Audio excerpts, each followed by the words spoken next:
That's why nothing was said. I wish I hadn't even said anything last week because I didn't really know. No, that's sad. Yeah.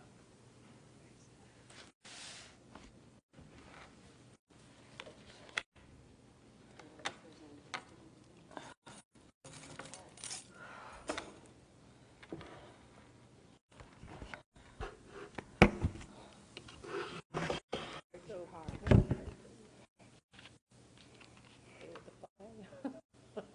How old are your boys? Your sons? They're both in their 40s. Oh, okay. They're not babies anymore, but I still work. I know. They're all They're always babies. Drives them crazy. Yeah, it's good for them. Good, thank you. That's their job. You should talk to them for me.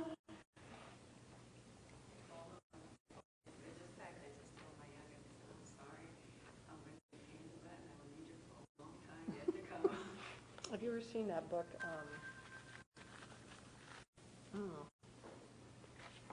Children's. Sorry, just took a big bite.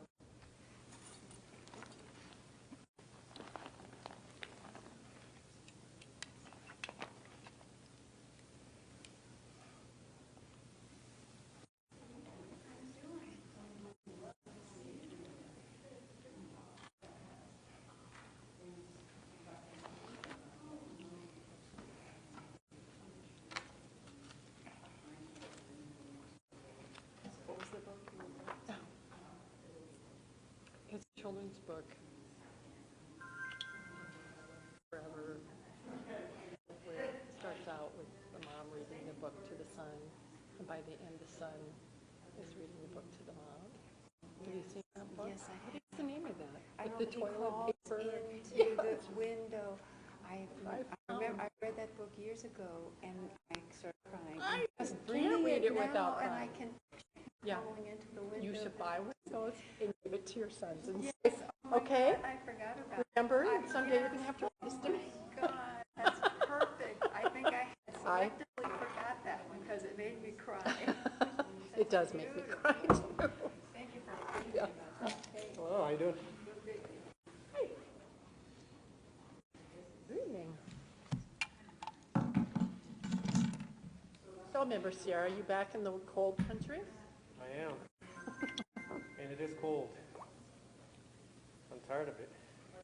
No more sitting on the beach. No, fortunately. Where'd you go? San Diego. Oh, nice. But it was work, right? It was cold there too. Well, for them. I was told numerous times that it was freezing. And did you laugh? Like it's 59 degrees, I'm running. I'm running with shorts, so I'm fine. You bringing your crown back? Well, I did bring the crown back. I didn't know if anybody already really seen it. I was thinking maybe the best thing would be for Dorothy to keep hold of it rather than me, just in case, I don't know. We know where to find you. Yeah, that's, Yeah. You're never far from us.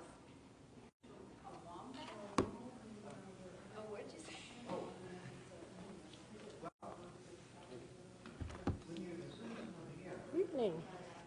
Just got it. You know, we I know, just you get those two. reposted with the state that they're not supposed to do service on you guys, you're supposed to do it on the city clerk. Excellent. I went to I mean, if we For have the a violation. case, well, no, but if we have, you know, if we hadn't posted with the state that correct service was on Sure. Yeah. clerk, then they can service the attorney or any member of the council. It's pretty fancy. it is pretty fancy. So, And I think we should put the old logo on it just for, and I don't want process service Oh, I think so, into yes. our office. That looks Yeah. like somebody I don't made know what that. they're It's gonna very say. nice. Right, right. Oh, made that's it? cool. I don't know if the manufacturer. isn't that cool? It just got a paper clip. Best for our citizens. Paper cut. Get a crown and everything. That was stupid. How are you? How are you? What's Kathy? It's so handy. Oh, It's right there. If we fix all this stuff, makes a phone call. It's just follow through. Need to take initiative? See this, Bruce? and we're not paying.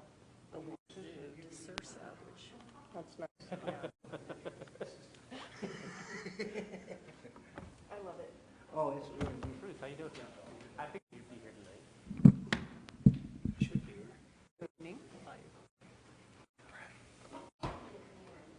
And then he walked away. I'm getting, They slapped you too hard on the shoulder for your birthday. oh, no, you're fine. I'll take it back. How are It's you? not sore. It's Welcome fine. back to people. Has anybody else had that? She is out this week, so I'll just take But this is the, when you're assistant of the year, this is the So, this is what it does. that is actually beautiful.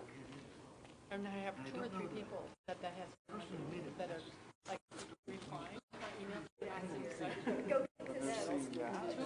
And 2 of them actually emailed me. I was gonna say, One of it's them made is for a just very this Faith petite, and Work Institute that wants to have me speak as a public official, and she knows it was for you, so she emailed me at DU.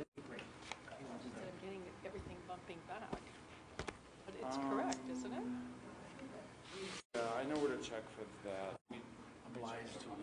And then Carol Fay from Littleton. Good to see you the other night, too. Meeting together, and she sent me some stuff last week 3 times, and Good to see you. but then I had other people who did replies and things and had no trouble at all. Okay. Yeah, let me check. Thank you.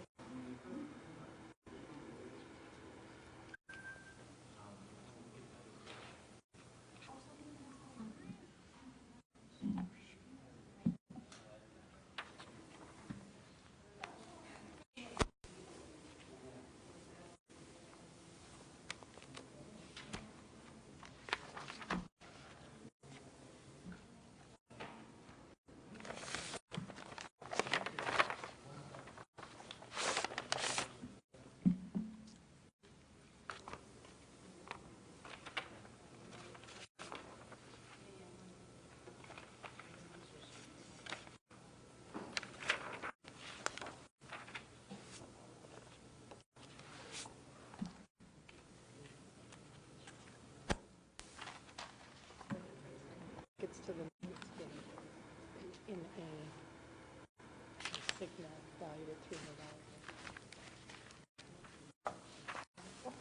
no. Not I such believe an they hour, keep sending this out to us over and over, and then they just publish a list of those who said yes. I'm like, really? If You're they're, gonna go, huh? if they're home rule cities and they're operating under their own resolution or ordinance, it may very well be that they have something that addresses that. Really? Yeah. Okay. And that's why I sent that ethics stuff out late this afternoon to you guys, is give you an opportunity to see, do you want to do some of those updates? Because as a home city, you're doing a lot of action on your behalf. It's typically done at the state level. So there may be needs, I'll accept that as a gift, to interact with businesses and that type of thing at those kinds of events. I can't make that call one or the other, but if that's something the council as a body thinks it needs to do, you know, that's when the ethics comes out, that's something we would, and then the council would look. How do you keep, I've pulled out with a couple of the ethics ordinances from other cities. Right. Comparison. I don't want to overwhelm council with be Right. overwhelmed. Right. Did you see this in the council request? On that, But no. what are you talking about? Oh, But they said it was yeah, I haven't the been through that tree. yet. Oh, Some of them I gotcha. know, and I don't think, well, I don't know, who knows? Super strong. I know. I They've have to sent out replace these the, pleas, there's still more seats left. I'm like, there's a reason why. And at the end, I it's bought it because we not have a advise you. gigantic tree in on our the backyard, ethics and of same thing. Yeah. Eat the paper. I hope people are reading this. It's weird how this is slower too. And they found so many, when they dug up mine, they found so many old sewer lines, like clay and other things. So I was like, this has happened to this tree for a long time. There's a history of it down.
So I was just checking to make sure that the sound is working and everything's ready to go. Maybe it's good to just test it out by saying something. I guess I'll just welcome us to the City of Englewood's study session, February 11th, 6 p.m., and all of council are present.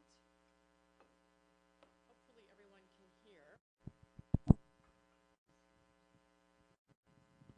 All right, our first agenda item up is the stormwater analysis and alternatives feasibility study update. And here to present is Public Works Director Maria DeAndrea. Please take it away. Thank you, Mayor. So we're coming before you tonight, if you recall, in September of 2017, or excuse me, September 17th of 2018, we entered into an agreement with Caliber Engineering to perform the stormwater analysis and alternatives feasibility study. There were 3 aspects to that report that were going to be completed. The first being the pipe condition assessment of that Oxford line that runs through Sheridan, where we had the pipe failure west of Santa Fe. That is in the process. That's one shown on the far right. They have completed the assessment, and we're reviewing the recommendations and the subsequent report for that right now. The second piece, which was to be completed by the end of January of 2019, is the life safety and floodproofing portion of the project, and that's what we're going to be here primarily to talk to you about tonight. So that will be the focus of our meeting. And the third part is the outfall system plan. That's what the OSP stands for. That was the plan that was created in 1999, if you recall. And so the consultant is updating that and then listing a series of projects with prioritization and then the costs associated with that. And that's the third part. That was to be completed by May 31st. So we'll probably be back to you sometime in the latter part of June to talk to you about the results of that. And then we'll cover this aspect, the floodproofing, as well as the pipe condition, and wrap it all up. The one interesting aspect about this, so instead of a paper report, we're actually going to put this on, create a website. And so all of this information is going to be available, the written text, everything, all the photos that they've collected, all the data, and it's going to be in one location. So instead of a hard paper copy, we'll actually have a website to refer people to. So the discussion purpose tonight, again, is just to focus on the floodproofing aspect, but overall the goal of that study is really focused on several things. So we want to identify and address areas of potential flooding. What we noticed and what we've come to realize through this study is that what was the areas outlined in 1999 are not exactly right. So we've heard from several folks who live outside of these red boundaries. These are essentially where we've been studying, but they're just on the fringes of these. And they experienced flooding as well in the past several years. And so they've been reaching out to us. And one of our recommendations tonight is to expand our study just a little bit to make sure we incorporate those areas where we've heard from folks. Secondly, so identify areas of flooding, really get our arms around that. We want to offer citizens a means of reducing flood damage through floodproofing techniques. And again, that's what we're going to talk about, is what can be done on private property to enhance, hopefully, what the city is going to do through infrastructure projects in the right-of-way. Assess that stormwater pipeline beneath Oxford and make recommendations there. And then finally, update the overall outfall system plan, create a list of capital projects with costs and prioritize lists. So we talked about the areas. So this is just an example. We are going to be having a public meeting, an open house, from 4 to 7 on Thursday, February 21st. Notices for that are being mailed this week. We are also going to email everybody who we have an email account for, because we did hear from several folks that they didn't receive the postcard, or it probably got thrown in the mail or thrown in the trash potentially. So we're emailing folks, and we're doing the initial, or the list that we did last time, which is 4,300 people. As I had previously communicated to in separate communication, when... Excuse me, since you mentioned the meeting, what time is it on Thursday the 21st? Oh, thank you. 4 p.m. to 7 p.m. Thursday is the right in this room, community center, or community room here. It's 4,300 people on the list. Yep. Since we paused you, sorry, we're 4,300 households or individual human beings? 4,300 households will get the mailing. Yes, 4 p.m. to 7 p.m. And I really never heard talking- your answer. You know what, let's do this, because we're all asking ourselves, let's actually ask people to put the light on, so don't bombard our. Yeah. Mayor Sorry, I'm Pro probably Tem. talking too close to the microphone. No, you're fine. 4 p.m. to 7 p.m. and it's an open house, so you can come anytime between that. You don't have to stay for the full 3 hours. Or come at right at 4. You can come at 5:30 or 6 if you want. Mayor Pro Tem. So the 4,300 households that you're mailing it to, are they going to be entire blocks, even though there may have been just a few houses on each block? Yes, so we kind of basically squared off, if you will, these areas, which became our mailing list. So I can't zoom this in, but let's say on this block, we would have, even though the red might have hit maybe 6 or 7 houses on the block, we would have covered the full block. Okay, and then there is one area also that was not covered in the 1999 study, and their houses aren't even denoted in the packet that we got at all. Okay. Yes, because they were outside, but they have flooded several times, so I just want to make sure that those addresses are included as Sure. well. Yeah, I will double check that. Again, we've heard from several folks who are beyond our boundaries, and so we'll definitely get them because we'll have their emails. But I'll see if we can do the whole block of maybe, you know, if they were just 3 houses out, maybe we do that whole next block where they're in. Okay, so it would definitely the 4,600 block of Bannock and of Acoma. Thank you. Yep. I think we got all the peppered ones out. All right. So,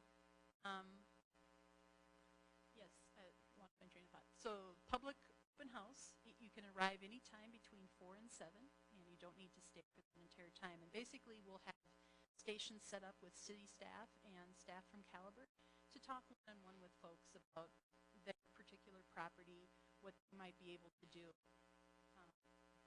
So this is just an example of what we'll have available that night. So one of the key things that, so Caliber did what they called a sidewalk survey of over 700 homes. And so they can go into private property. They just looked from the sidewalk and said, put these into different categories. And one of the key elements, as we all know, is that floodproofing, many people have egress windows or don't have egress windows right now and could benefit from having egress windows. And especially, I think it shows it maybe best in this lower left-hand corner here. See how those edges are raised up where it provides some additional level of protection from water that might be coming up against the foundation.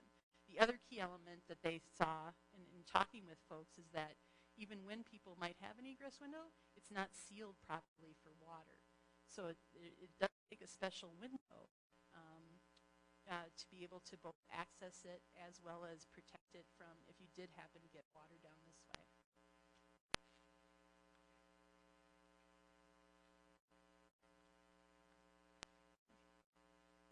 Sorry, I'm trying to figure out something with that. Councilmember Wynn? Do we know yet if there are any time-based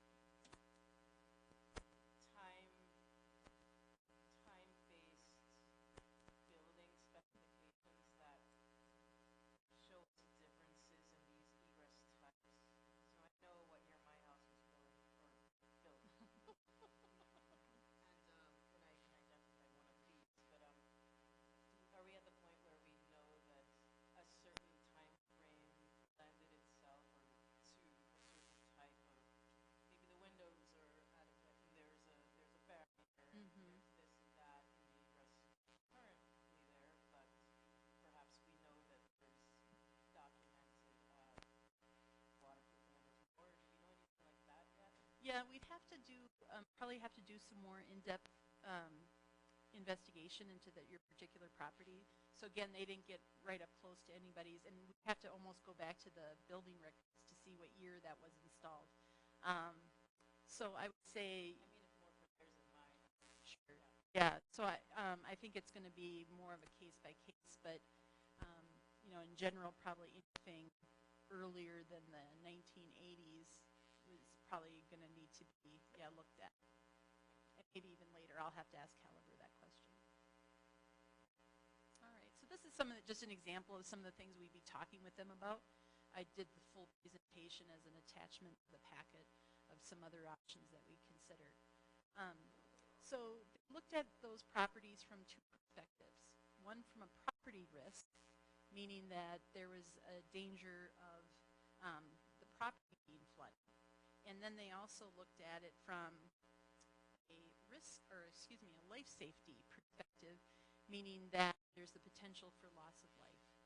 And so they then rated them into these different categories: low, moderate, high, and critical.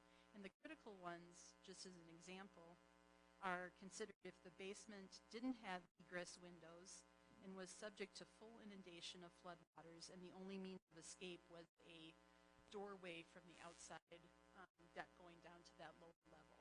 So they had identified 10 of those properties, and that's how they rated them as a critical. Similarly, the high were where there's a basement present without egress windows, and that they could be subject to significant flooding in that 2 to 4 foot range. So we have a pretty significant number of properties that fall into that category. So that's really what we're focused on. I thought that was really good data. So we're dealing with, excuse me, Mayor. Would you like us to ask questions along the way, or do you Certainly. want to get all the way through? Yep, either way. So I do have a question about this. When you're talking about when you looked at with high, could be no egress windows, and what was the second part of it in high? It had a basement. It didn't have egress windows and could be subject to heavy flooding, meaning that it was anywhere from 2 feet to 4 feet of floodwaters potentially. So would we know enough granularly to say how many out of that 314 or 257 that simply put in high, really good egress windows, that would put them in a lower category? I think it's going to be very dependent on the situation, and that's because it's grades of each property are going to vary significantly.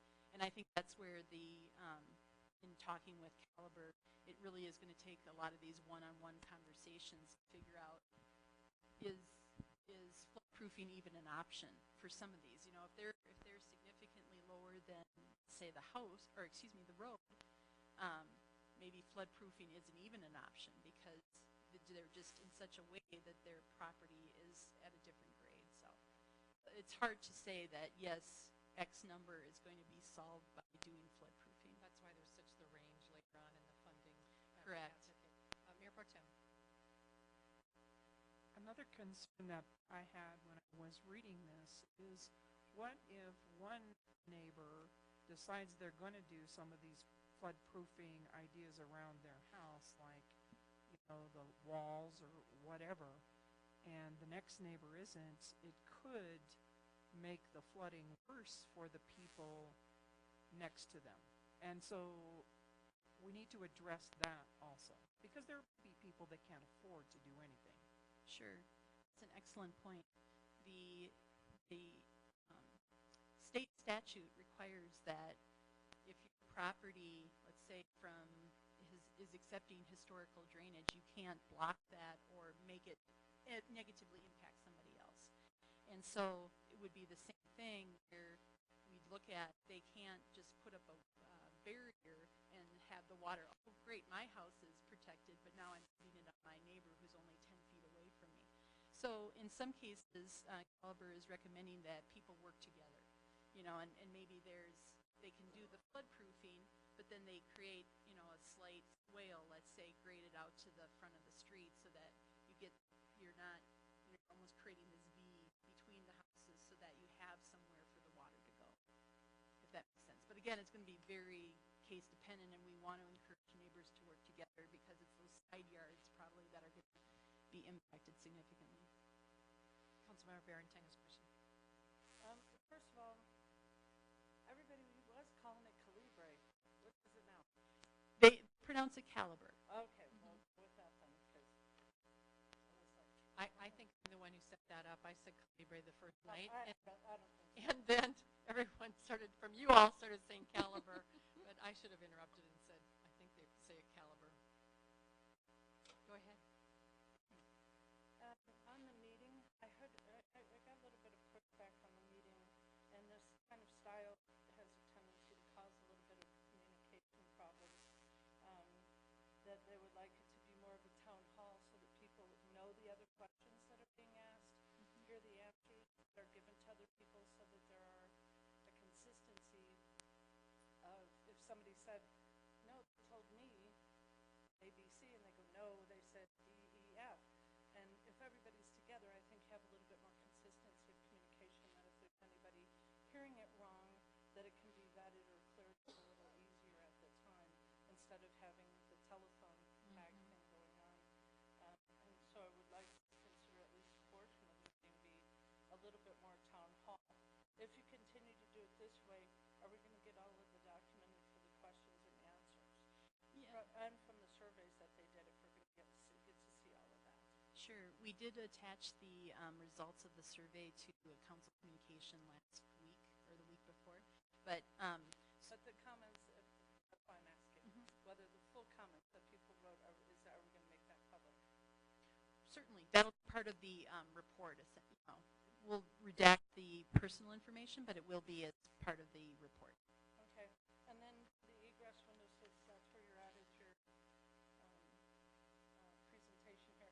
I couldn't find anywhere where it was suggested to do egress windows for flooding. Part of the problem that they're saying that with the doors is that once the flooding happens, you can't get them open. You can't get them open, can't get a window open that opens to the outside. You have very few windows that open from the outside. It doesn't, I mean, so I just couldn't, I see where they're for fire, because if it's going, that you need an escape route, but not how it's going to impact anybody to either do their insurance in a flooding situation or potentially saving their lives. The flooding that we had blew out the egress windows. It blew them in. They had access to the window. Unfortunately, tons of water was coming in and would have stopped anybody from even being able to use the access. So I would really like a little bit more information on because after the first sentence, which kind of alludes that somehow this would be helpful in a flood, which I don't believe it is. If somebody's living down there, they should have it in for fire. But and then the rest of it's just kind of generic. It's circulation and it's air and it's light and stuff. But since we're specifically focusing on flood proofing, I'd like to know why this is, how it's going to save anybody's life, reduce anybody's insurance for flooding, since I can't find any information out there that says that this would help anybody.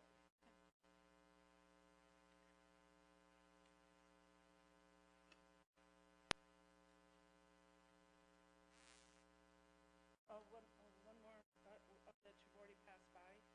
Of the 701 on the dots, I couldn't match them up.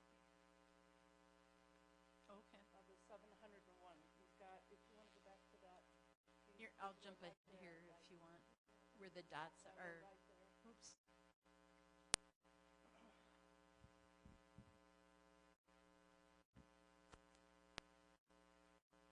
In the red area?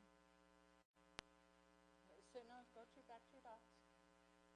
Oh, there we go. Okay. So in the report, it says there's 701 that have been identified. They're identified by different colored dots. So I took the least of the blue, and I couldn't come up to the number they had on there. Okay. So then I started to look at the maps as they were differently done, trying to do especially some of the areas. And I don't know, maybe when it gets a part of that part, I can tell you that the homes that were affected on Bannock aren't even on a map. We don't even have them on here. Not only are they not a dot, they're not even on the map.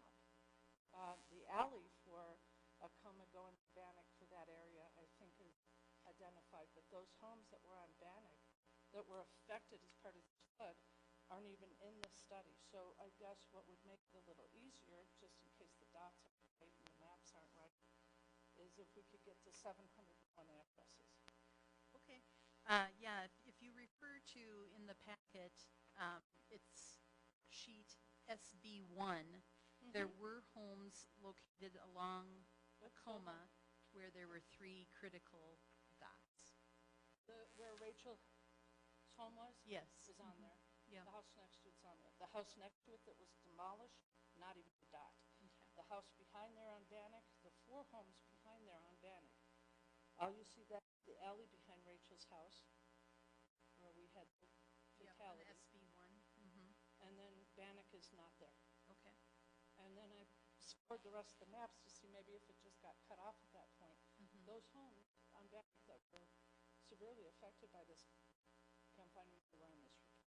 So if they are one of the 701 addresses, then I feel a little bit more comfortable about the report.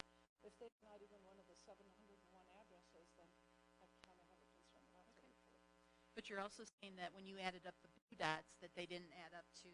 Well, I just took something real simple and went, hey, let's see if that matches 40. up. Yeah. And It didn't add up to 40. so they're missing some map pages, that's a possibility, or it's in the addresses, or if they didn't do it, we have some other concerns. Okay.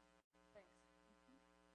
Thanks for letting me ask that additional question, Mayor, I appreciate it. Director Deandra, would you like us to submit addresses that we know of?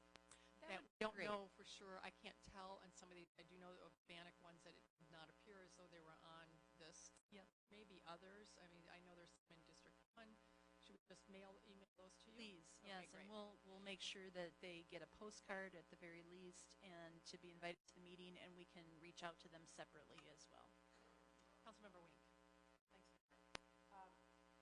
I do on the map with the red spread, which, if I understood correctly, was the included properties that didn't initially fall within your search criteria, knew there was damage. I do see, because I walk those blocks and met with neighbors, I do see the 4600 blocks of Acoma and Bannock.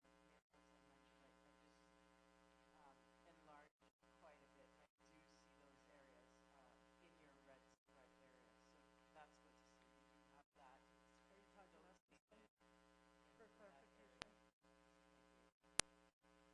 Councilmember Wink, are you talking about this map for the ribbon? Okay, we had Councilmember Barentine.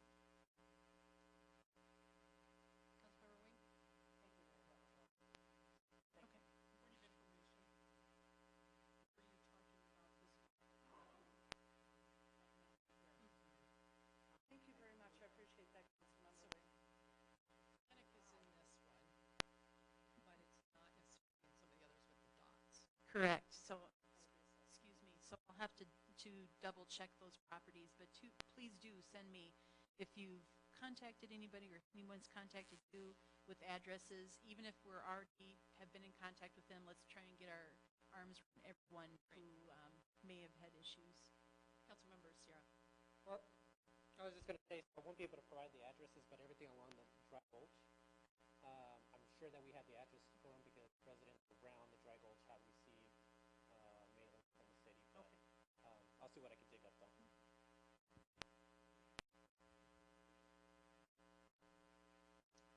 All right. Okay. Great. So we will double check these and make sure, and then we'll correspond and make sure that the dots match the table with the number of properties. Please note that the maps were created for the life safety, so they do match the right column there. We did not create maps for the property risk, so if that wasn't clear, but I'll double check that and make sure.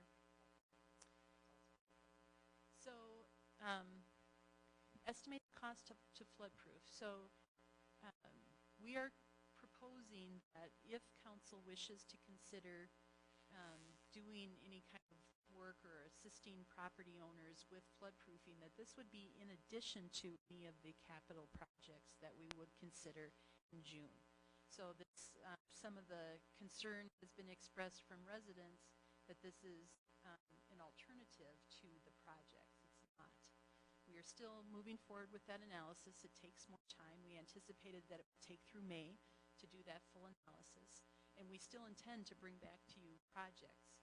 The benefits of floodproofing is that while these numbers will look very high, it still will probably be a significant benefit to do some of this type of work where it works for the houses in those grade issues, and also that it can be something more immediate.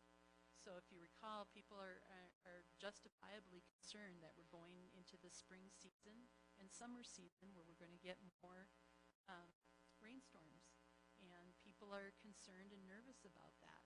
So this gives people the potential for an option to do something sooner rather than later. Because even when we get the list of projects, you know, it's going to take time to design those, to identify funding for those. And especially if we prioritize those, we might not get to the dry gulch area it might be a lower priority. So this gives people at least something where they can feel that they have ways or means, and with some engineering support, to do something with the properties. Councilmember Sarah? So 2 questions. One, the dollars would be coming out of the general fund, based off of this, correct? It depends. We'd have to, right now I believe, did not look at the balance, but if I recall, we have just under $1 million available currently in the storm sewer fund. Okay. So we could take some of it from there potentially. But we have not identified specifically funding for this. Okay. I have a question about that, but I'll wait to ask that. So second question is going to be, so each house would have a different, potentially once we get to the later pages, floodproofing requirements. Some may not need egress windows or it won't work. Have we identified that, or is that part of the next presentation, or just which houses would require what type of floodproofing? They have estimated that roughly, and that's how we came up with these costs. So they looked at, I think it was 7 different scenarios. So if you had a basement and at a certain elevation with a certain amount of flooding, then you went into category 1. Of course, that's not at enough of a level to say, yeah, that's the fix, but it was enough to give them these ranges. And so it was the idea that if you're a category 5, which was an egress windows, and you needed maybe some floodproofing around the some sort of wall perhaps on the backside, that would cost $25,000. And so there could be a range for that type of property, anywhere from $25,000 at the low up to $40,000 at the high. So it is still very macular, I would say. So again, it's going to be talking one-on-one to see if floodproofing is even an option. That's how we came up with this, is the idea, again, that there's a low range to a high range, depending on if you wanted to do some of that work yourself or who you hire. And so the total cost to just address the high life safety risk and critical life safety risk would range anywhere from the $2.8 to the $5.6 million.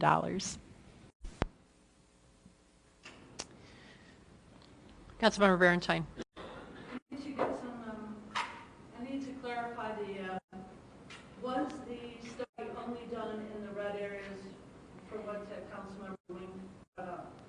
Yes. Is the 4600 block Of Tufts, between Tufts and Bannock included in there? So according to that map, I'll jump back. Tufts and Bannock, I believe it was, yes. Tacoma and Looks like, Between Tufts and Union. Oh, excuse me, Bannock. Tufts and Union. looks like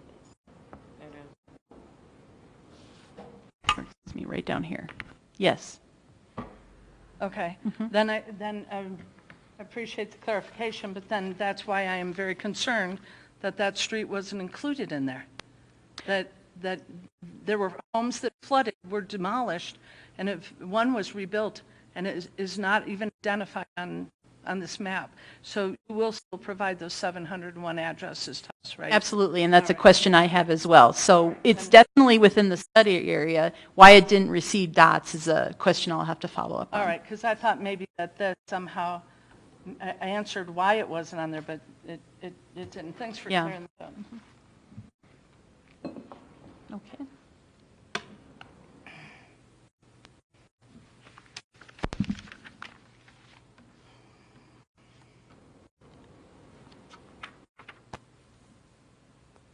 Mayor Olson.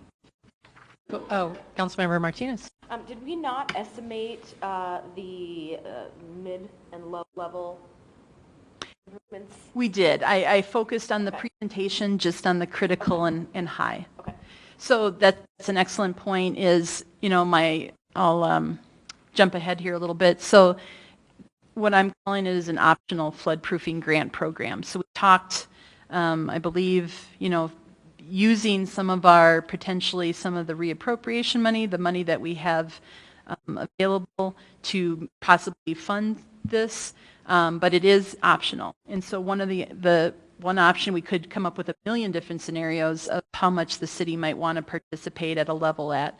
I just picked the 50% of, we potentially participate up to 50% level for critical rated homes and 25% for high rated homes to come up with this 1.46 million. We could do that at 25 and 10, or we could offer that to the moderate and the low as well. So it's really, tonight I wanted to see if there was interest in that, and we could prepare more scenarios for you if that was the case. So this was just one of, many, many different options. The idea would be is that we wouldn't do the work. The property owner would contract and permit for the work.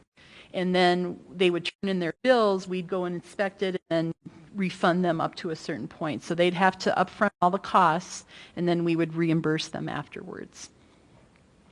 So would you like some feedback now on that, or? Certainly, I think I'm pretty much done here. Just one other thing wanted to mention to you. So as I alluded to earlier, Caliber has heard from other folks beyond that red area, the red zones. And they're requesting that they do some additional hydraulic analysis and reach out to some additional property owners that are kind of beyond those areas. So again, the red were what was identified in our starting point from the 1999 study. And now, based on their more both the feedback that they've gotten as well as the analysis that they've heard or done, they're seeing little pockets here and there that we need to look at a little bit further. So that's the change order they're recommending. Our original budget or our original project cost was about $171,000, so this represents about another 10% increase on top of that. And with that, I'd stand for any questions, Mayor. Great. Looks like you have some. Councilmember Sierra? So I would just need some clarification on whether or not we could actually use stormwater drainage fund dollars for this, since it does fall outside of stormwater and it's more residential. I don't think that's right. I think it would actually fall under the general fund. So I just would need clarification on what fund these dollars would come from. I see. I understand you now, Councilmember Sierra, is whether that's an eligible cost from the stormwater fund. Gotcha. Councilmember Barentine. It says you're wanting to identify the need to complete additional hydraulic analysis, but I didn't see any hydraulic analysis in this report so far. Not so much in the report, but that's how they based their, so let's say at a particular property, they know that it's going to get inundated to a certain level. They've done that hydraulic analysis to know to what level that property is going to be flooded. Could we see that information then before we go doing, can we see the initial analysis before we go asking for additional, because I don't know whether we need that yet or not. If all they're basing this on is that some people have said, we'd like you to do it, then I'd like to know what the criteria is, why they're asking for that. Okay, I think again there's two pieces. We've heard from folks beyond the study area that say they've been flooded. But they've also done, I'm just trying to say how we would show this to you, but they've done they used computer modeling, specific stormwater analysis software to identify where that water is flowing and then how deep it is around these properties. And so they've made a correlation between where people are saying yes for flooding, and it's with their hydraulic analysis so far that says, yeah, our software is showing that it's extending beyond the red areas. And that's the information that was not included in this. If they would like to bump this up another 10%, I would like to see how they're making that analysis and why they believe the additional money would be worthwhile. Just would like to have the information. Sure, I'm just off trying. Of. So far, all we've got is just one sentence, and I think a little bit more information would help me spend another almost $18,000. I'm just trying to think how to show that, if it's a map or, because it's, I'll think about that. Yeah. Okay. So they're using software. I don't know what the product is, that they get out of that we could show you of what they've done, other than maybe a map. Well, thank you for thinking about that. I know sometimes there's software and we don't have it ourselves, so we can't look at it, but anyway, you could coalesce that. I have a question with that. Well, actually, I'll go on to Councilmember Martinez next. That's good. I think if there are folks outside of this area saying that they have experienced flooding, then I think it makes sense to do it at this point, the change order. I think while we're doing this work, we should cast as wide a net as possible, so the recommendations for infrastructure improvements will be as accurate as possible. So I'm in favor of that change order, and definitely in favor of this flood-proofing grant program. I think it's going to be really important for us to help folks. People don't just have that tons of money laying around, and I know, it's going to be a hardship to a lot of homeowners. So I'm definitely in favor of doing that grant program, and obviously we'll have to talk about where the funding will come from, but I think it's a must do. Councilmember Cuesta. Very good. Thank you, Mayor. And thank you for the information. Prior to reading the study, I wouldn't have guessed that there were 257 in the high risk for life safety and another 10 in critical, possibly 10 in critical, but the 257 in the high category really struck me is alarming. And really quick, because I would like to read it out loud, but the definition of that high life safety risk is that a higher level of flood waters can make escape from the main level difficult for the average person. So that's the main level of your home, difficult for the average person. I'm not sure if a child even meets the definition of average person, as they're smaller and usually of less strength. Basement inundation without egress would make it very difficult, and that's at the high. You get to critical and it gets much more hard for anybody to make it out of there. So 257 homes falling into that category really is alarming for me. And it sounds like there might be some other areas too that people are aware of that haven't been identified. I would agree that let's get these all on the map now. Let's make sure that we've got everyone err on the side of caution. This seems to be like, to me, a much bigger problem than I'd initially thought. And I will say this also, that I think that everything we can do to mitigate flooding, especially the measures that have been presented here, are very valuable. Now, as I look at the individual costs, though, so for instance, the numbers that I'm seeing are $13,500 on the low range to $27,000 on the high range, and this would be for one of the critical homes. Mm-hmm. But even if you take that low figure, the $13,500, and the city were to cover half, that still leaves another $6,000 and some change. And there's a lot of families that don't have that laying around. So everything I think the city can do to mitigate these things, great. But as you mentioned, I think that infrastructure report that's coming back in May is going to be very critical. And how can we get everything going down the pipes as opposed to people having to battle it off on their front lawn?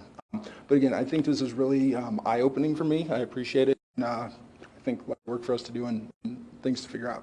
Thank you. Thank you. Mayor Pro Tem Russell. Thank you, and thank you for bringing this forward. I do agree with Councilmember Barentine about getting more information, because in pulling up the packet from September 17th, Caliber estimated $76,628 for the outfall system plan. Matrix estimated $86,332. If we add the $17,648 to what Caliber proposed, we will be at $94,200 276 for that, which really takes us 8,000 over Matrix's estimate. So I think that we need some more information on that, because have they already started the outfall systems piece of this? They have.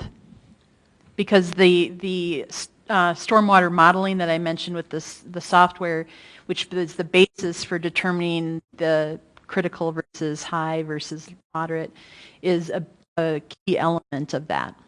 So it helps them determine the amount of water that we're dealing with, depths at different locations, and then that in turn, the volume of that is how can we potentially, whether it's through pipes, detention in ponds, let's say, where we might have to put that volume of water.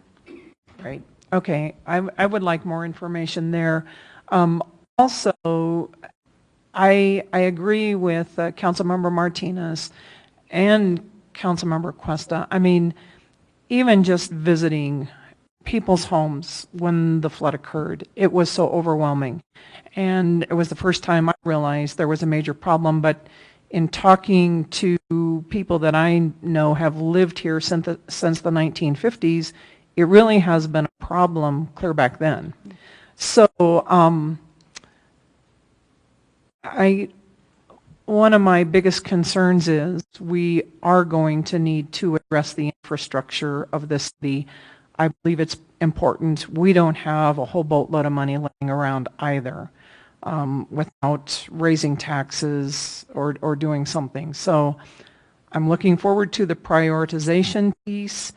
I think we could go ahead with the town hall meeting and address that, but I don't want to commit money right now, because I think the more pertinent piece is going to be fixing the infrastructure. So I think we need to be careful about committing money that perhaps we don't have, except for perhaps maybe in the critical areas. Mayor Pro Tem, could I ask a clarifying question? Just to make sure we've got what you're asking for. Okay. You said you want more information, but on what matrix? On the hydraulics, the request for the extra money, and just more documentation about the change order. Yes. Okay. Yes. I would like to clarify that that this was an unknown scope. So we gave the red areas or the 1999 study to all of the consultants. So even though Caliber is coming back for a change order, we would have likely seen that from the other two as well, because we're now seeing those red areas basically expand. Okay, thank you. Councilmember Barentine.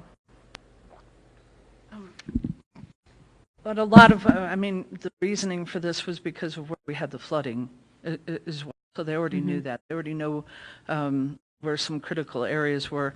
And part of the pushback that I got from this kind of flood-proof stuff is it's just cut and paste. This is not specific to Inglewood. You have things that make it look like this is New Orleans or Hawaii or something with flood walls. I'm not even sure that we allow this kind of building or not, and we need to make sure that we're not trying to encourage somebody to do things that maybe we don't even allow, especially in the front, or how far down.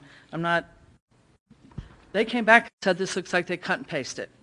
Then I got a copy of the report that they put out on their website from December 15th with kind of made it look as if it is. I mean, we're paying them so that we can get some identifiers specific to our community and the issues that we're having specifically in our community. And I think that for the money that we're spending, that they should not have missed the houses that they've missed. They have created a situation for me where I'm lacking a little trust in them right now for the work that they've done so far. I don't want to have to rely on people self-identifying and telling them they were paid to go ahead and tell us where those areas are. And if they miss the houses that are right on Bannock there that were flooded and destroyed and had to be rebuilt, I'm a little concerned about that. And I'm a little concerned about what looks to the public, what their pushback is that this is just a cut and paste generic, here's some flood proofing things that really don't rise to the level of of what we're paying for. And that's my concern. So to Mayor Pro Tem's point, the 701 addresses are important because I need to see who they identified, where they did the work at. Certainly. There were drains that people questioned them about, the few people that, I need to know how many people they actually did talk to, and the comments that were made and what they garnered for that, because there were information from a few people they talked to where those people walked away from that conversation and said they did not look at this drain. They didn't know where it connected to. They didn't know the difference between it connecting or whether it was a bubbler or how it played into this flood. And if we don't have a level of confidence in this, we're not going to be able to convince the public. So if we could get a little bit more information, and that's why I'm a little concerned about spending $18,000 more when I've already got a little lack of trust right now. Well, just to clarify, the scope of work was not to prepare flood proofing for 700 homes.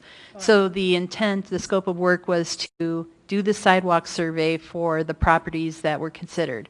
Certainly the homes on Bannock should be evaluated, and I'll address that with them. But, you know, we cannot provide the level of engineering for 700 homes, and that was never the intent. Thank you. I would like to actually It is. ask a few more questions. Thank you for the work that's in this. I would imagine that Matrix would come back with just as much more requests for money, probably have more along the way. I'm totally in support of this change order to make sure that we have included everyone who thinks they should be in this. So how have you heard from people so far that has created this change order? Is it specific homeowners calling or people? Again, mostly it was because so in a particular block, even though even though the red might cover just a portion of the block, we mailed to the entire block. And I think that's how a lot of the feedback came. So I got phone calls, we got phone calls just coming to the city as well as to Caliber. Right, and right. Emails as well. Right. I appreciate that, and I'm totally supportive of that. We've got to know exactly what we're dealing with, and I actually think it's a very honest report. I'm alarmed by the numbers, absolutely alarmed by them, and that gives us we have some responsibility now that we have this information to be really careful about what we do next and make sure we can offer everything we can that the city's capable of and is responsible for. And I think we have some hard decisions ahead of us financially, how we're going to do that. I heard that the other question you were asking was for assuming the funding is some feedback on these ratios. So I'm going to ask if we can give to that. I'm going to let Mayor Pro Tem speak next, but then if you all can give some feedback on that, that'd be great. One question that I have is, did Caliber have permission to put Englewood out on their website before they ever completed the study or really started it? Probably back in November, December, I was getting emails from constituents. I actually have a couple copies of what the website looked back then, and I believe that could be part of the reason for the lack of trust among some constituents. So did Caliber have permission to do that? I don't know if it was permission, but they inadvertently allowed public access to that website. So they were creating it in-house, and I was not aware that they hadn't even sent it to me yet for review or any of the city staff. But then we heard from a resident that, oh, well, there's information on this website, but it's not complete. And so then they realized that they had inadvertently allowed it. And I think if you searched, you could probably find like Englewood flood, and that might have led them to that thing. So that was a mistake. Okay, thank you. All right, Council, any further feedback on the assuming funding and the percentage and sort of are you willing to have them come back with some different ratios, different ways that's what you're asking Correct, for, yeah. right? Thank you. One of them was given here as an example. Do you want some more of those, and what ratios might be helpful? Councilmember Wink. Thanks, Mayor. I would definitely, as the Mayor just said, thank you, Mayor Pro Tem. As the Mayor just said, we do have some hard decisions coming up, and regarding to this information, some of which is very new and alarming to many of us, I would love to see a very high projection of funding. Something a little lower than this, but I would like to see.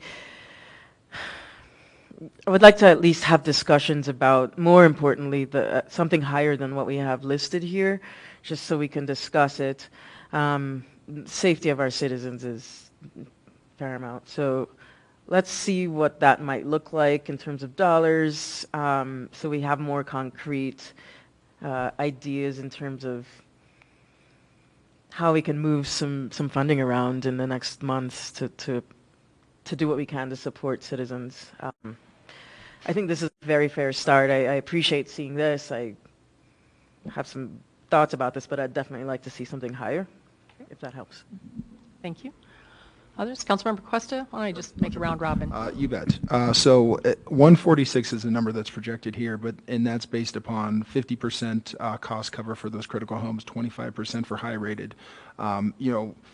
I wouldn't say that this would be probably an extreme hypothetical. We might not spend $1 of that because people might not say, I don't have the 75% remaining to cover it or the 50% to cover it. So I think just because we allot this money doesn't necessarily mean that we're going to see people knocking down our doors here to sign up for the program. I think we need to do everything we can, every method of mitigation we can get out there. I really appreciate the point that we're going to have to be wise and targeted in our dollars and where is the absolute best place, bang for the buck, to put it.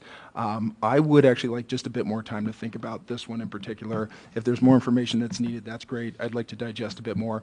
Again, since I received this packet, I've been dwelling on that 257, 267 number, and just kind of, it's not just one nice circle, it's all over. And so how we go about this, I think, really needs some more thought. I would like just a little bit more time, I think, to think about this. So tonight we're not deciding that we're going to do this, it's whether or not we even want them to come back with a couple of different ratios. That's all it is. You bet. Let's do that, please. Are you okay with that? Yes. Okay. Councilmember Martinez. Thank you. I would also like to see a couple more scenarios. I would like to see a scenario where we include 50% for the high-rated properties, and some scenario where we include something for the moderate and low homes as well, just in case they do want to go ahead and be proactive and do that. I think they should be included in this as well. Since I missed you, Mayor Pro Tem, do you want to add in? I'm okay with what's been shared so far. Do you want them to come back with several other percentages, or you don't want any more? You're not. Actually, what Councilmember Martinez suggests I think is good, allowing for the moderate in case people want to. But like I said, we need to discuss this, but we may need to replace infrastructure, might be more helpful, but we'll see. I'm okay with it. So just clarifying, this is not in lieu of infrastructure. Correct. This is the first step of immediate care, right? And then there's longer term, big projects that we're going to have to consider, right? Okay. Councilmember Ballentine, where are you on this? I'll be able to make a better decision once I have the information on the 701 homes and the identified benefits of the, if there are any egress windows regarding flooding and whether it even increased safety or even is a deterrent to flooding at all, and request the initial information to back up the change order. I believe that I can make a better decision. And then once we have the town hall meeting or community meeting, we can see, because like I said, I've just had people go, we don't even know if we can do that kind of, we can't build up a berm around our house or walls around our house. So even what they've suggested in this kind of generic piece of it, I know they can't identify 701 homes, but I'm not sure how many people are going to want to even do part of this.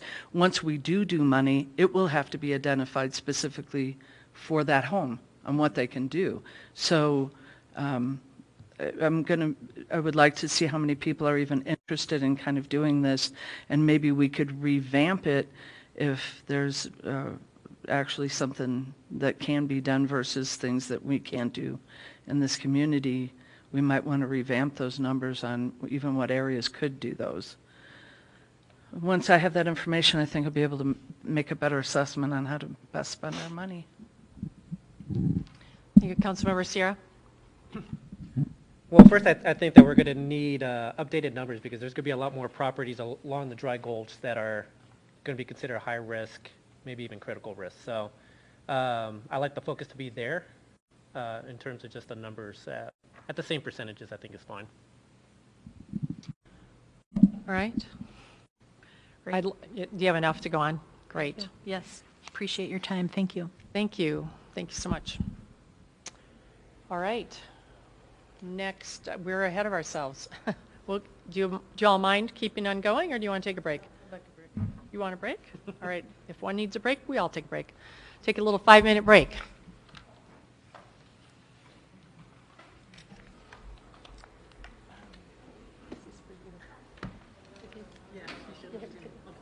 Is it working? Yeah, sorry. And I was trying to get your attention, but. Not at all.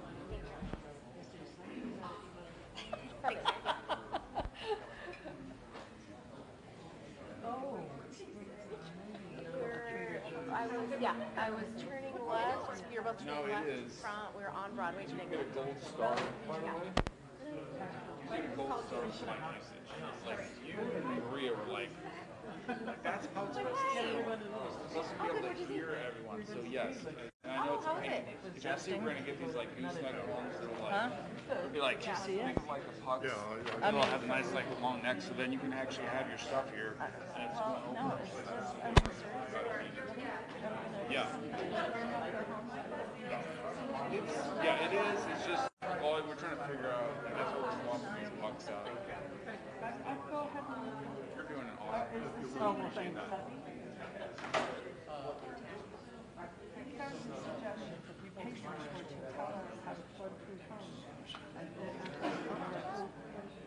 I wouldn't worry about it. Outstanding. That was the last one. Where there was I'm concerned. Yeah. Are they going to do that then? I just like, yeah.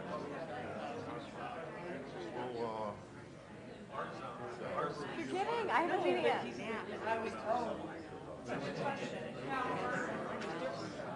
Right.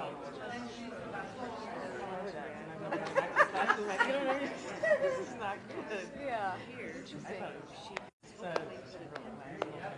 The story is good. Right. It's based on a true story, Era right? of history that maybe other people don't know, Yeah. so that's good. Yeah. Interesting. I'll have to watch it. So just remember, you guys, these You talk guys, into the mic. yeah, so if you can't hear yourself above there, you're not talking loud enough. So Nathaniel, he wasn't doing it right. He brought it over, but I'm like, if you're like over here and you're speaking this way, I'm like, you have to put your mic here. If you're, yeah. Well, sure, because we're looking at a whole Yeah, several of people. So, prime example. This is done. This is done right. See how my voice projects? You're like here? Yeah, it sounds terrible. You can't hear yourself, right? You need to be able to sound like this. So yeah. So just grab it, slap right there. If you're facing, if you're talking to her. And then if I move this way, I'll just move it this way with me. Can you hear me, Bruce? Okay. So I was like, Rita's doing it right. Like, just grab it and just slap it right in front of you. You know, whatever direction you're facing, but usually you guys are usually facing that way. So it's a lot of back and forth. And it sucks, but these definitely sound a lot better than the pucks. So I was like, I was noticing when I'm listening to them and I heard you from the little puck, I was like, ooh, that's not terrible. Because you're kind of sounding a little bit like this and you can barely hear until you come up like this. So, I mean, you really have to get up on it. But, yeah, just mic management, yeah,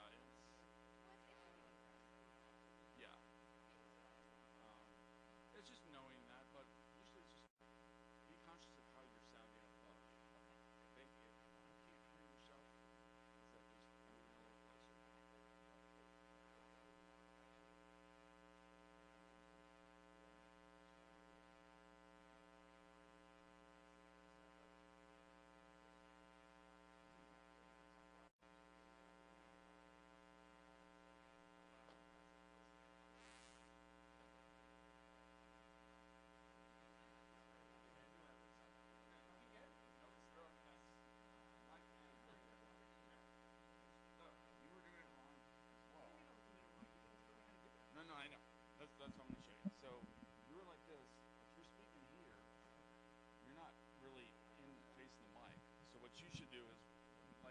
head right here, like whatever direction if you're talking here, stick right here, and then speak up. This is what you want to listen for. You can hear yourself above. If you're like right here, yeah, see, yeah, this is like, I mean, think of like singing, like you're singing a song. You're that close. And these are, now I could turn up the volume a little bit, but you want to, yeah, you don't want to be like this. So you should even have yours a little closer. And I could tweak the volume a little bit. Yours needs a little bump. This one needs a little bit of a bump, but I mean, it's just a matter of, you know, if you're having your notes here, just kind of speaking like this, and you know. Oh, I don't know. I'll listen to it. It's just I notice when I'm here, and I'm a sound guy, so kind of like when I hear bad sound, I'm like, oh, this is driving me nuts. So it's just being conscious of, and you can even hold it and just, you know, speak like this even. But yeah. But or you can like, you know, hey, blah blah blah blah blah. Well, so what we're trying to do is get like think of like those pucks, but with a big gooseneck coming out, like a 15-inch gooseneck, so it comes up over. So then you can have all this paperwork out, and it doesn't matter. It comes right here. You can speak right into it. You don't have to have it worrying about placement as much. But yeah, that's really it. That's all I want to mention. Testing.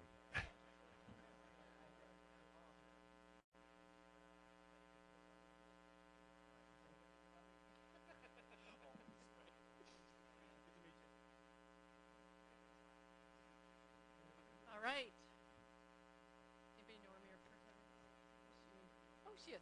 All right, let's get restarted. Our second agenda item is third, actually, City Center update. I'm talking right into my mic because we've been told that when we do it just like this, then they can hear it. But apparently just even over like this is not so good, right? Okay, so it sounds like you're like a movie star or something, so just be that tonight. Next up is information and direction on the redevelopment of the City Center. Manager Dan Premba here to present and discuss our next steps. Thank you. Thank you, Mayor, Mayor Pro Tem, council members. This is just the latest update for you, and this really draws on our prior study session discussions, most recently on the 7th and the 14th of January. So this evening we really want to focus you on 4 topics and update you on those topics, and they are the selection of special counsel to assist the city and EAF with the ground lease matters. Number 2 is recommendations for collaborating with C3 Asset Management as they begin to come up to their national marketing effort, which is anticipated to start here in a couple weeks, actually on March 1. Number 3 is discussion of Council's expected receipt of some letters of interest and introduction from early developers who are looking at acquiring the C3 property and hoping to work with the city in a collaborative effort to plan for the redevelopment of that property and potentially the redevelopment of the city's adjacent property. And then 4 is just a quick update on some of the other steps, critical redevelopment, city center steps that we've talked about in our recent meetings. So just a quick recap, and I will make this quick. It's really the recent foreclosure of the Weingarten property, the Weingarten portion of City Center, combined with our very, very strong national real estate market interest in Metro Denver, particularly transit-oriented development projects that gives us, Inglewood, a timely opportunity to encourage and guide the redevelopment of key portions of City Center and really reestablish City Center as the central place of Inglewood. So through redevelopment, we have the opportunity to improve City Center's mix of uses, activity, walkability, financial sustainability, property values, and other city revenues, all through creative planning and partnering with the private sector. And we've talked about the urgency of this opportunity and the fact that it's really one that's driven by the marketing effort that's coming up very quickly. So what we're looking to do is make sure that we have the opportunity to protect both the city and EAF's various city center property interests, and make sure that we have the ability to leverage the opportunities that come out of the foreclosure and resale of that property.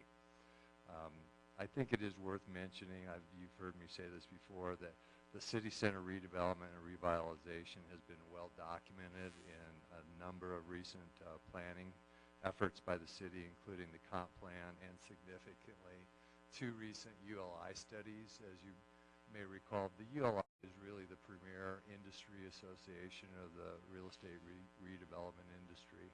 So I think their recommendations are really significant. Just by way of review, the C3 property, and we'll refer to this map, the site plan of City Center. The C3 property is 15.2 gross acres in size, and it's red in color. And then the city property is 11.9 acres in color, and in size, I should say, and it's blue in color. The city property does include the Civic Center building and parking structure, which is currently leased by the city from EAF. It includes the parking lot north of the station, which is ground leased long-term by the city from a private entity. And it includes other EAF property adjacent to transit station. We think that it's possible that in combination with the C3 property, the redevelopment of the city property would really result in a significant mixed-use transit-oriented development project.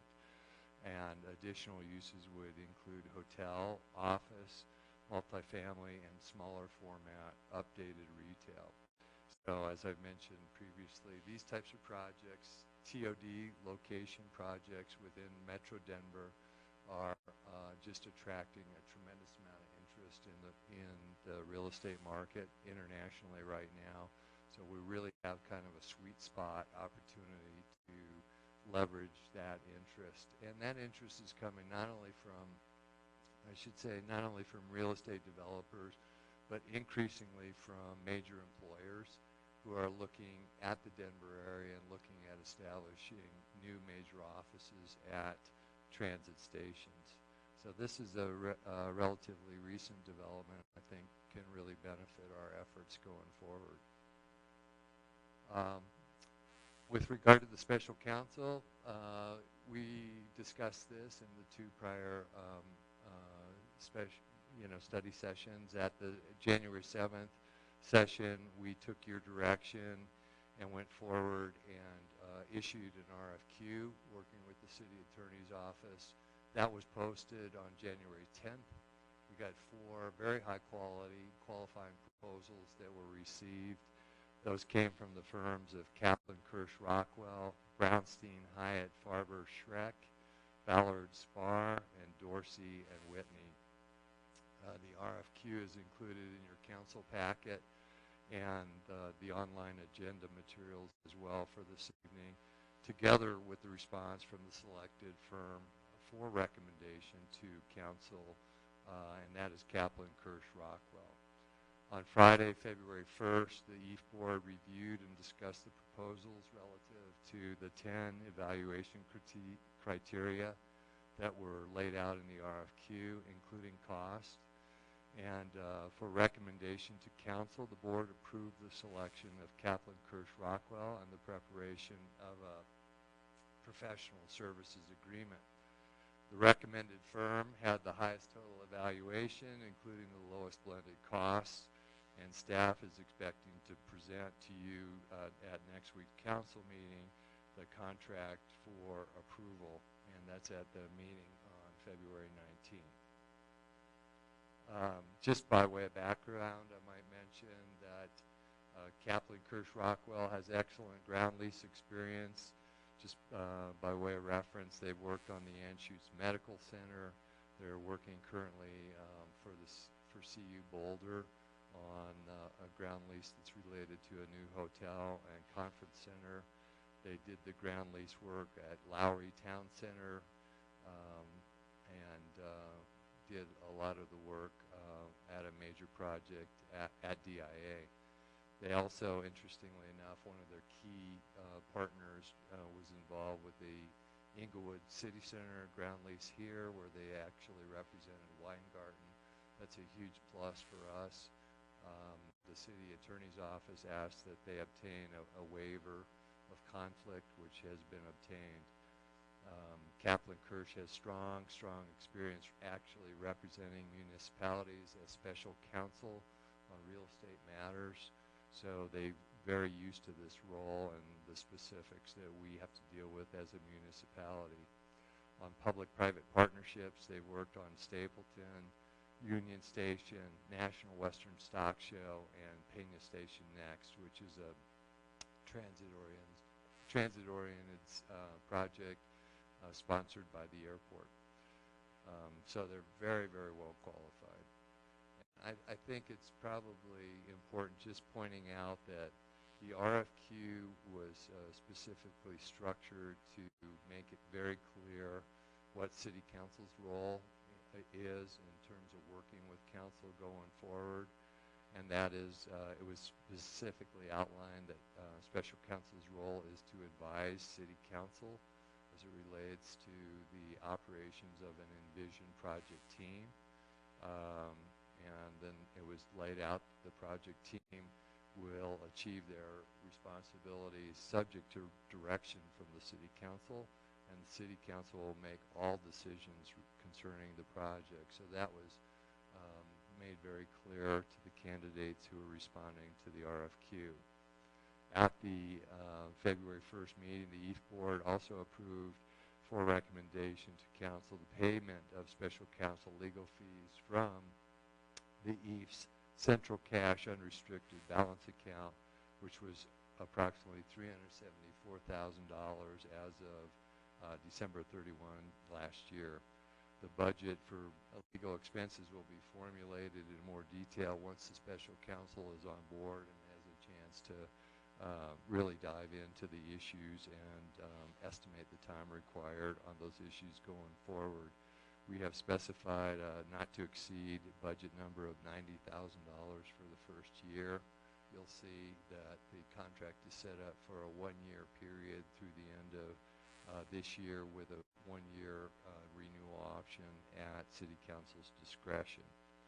Might also mention, as it relates to funding, that it looks like we have qualified for the $200,000 DRCOG grant, subject only to final board approval from DRCOG. That's scheduled for the February 20th date. This is really a rather huge amount for us to be working with here, and one of the things that we see is that some of these dollars could be used to not only fund the later stages of legal expenses, but potentially also reimburse some of the next phases of expenses incurred.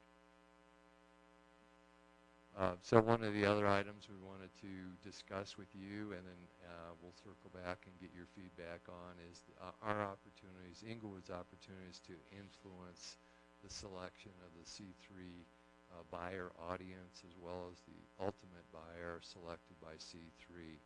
And we've identified several steps working with C3 to try to tip the scales, if you will, towards the type of buyer who will be most advantageous for the city.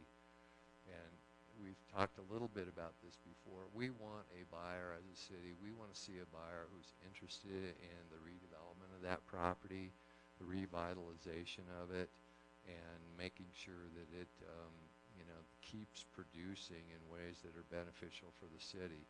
So we're looking for somebody who has a redevelopment orientation in their outlook and not a status quo short-term buyer focused only on collecting the rents and basically minimizing their capital improvement and the project going forward.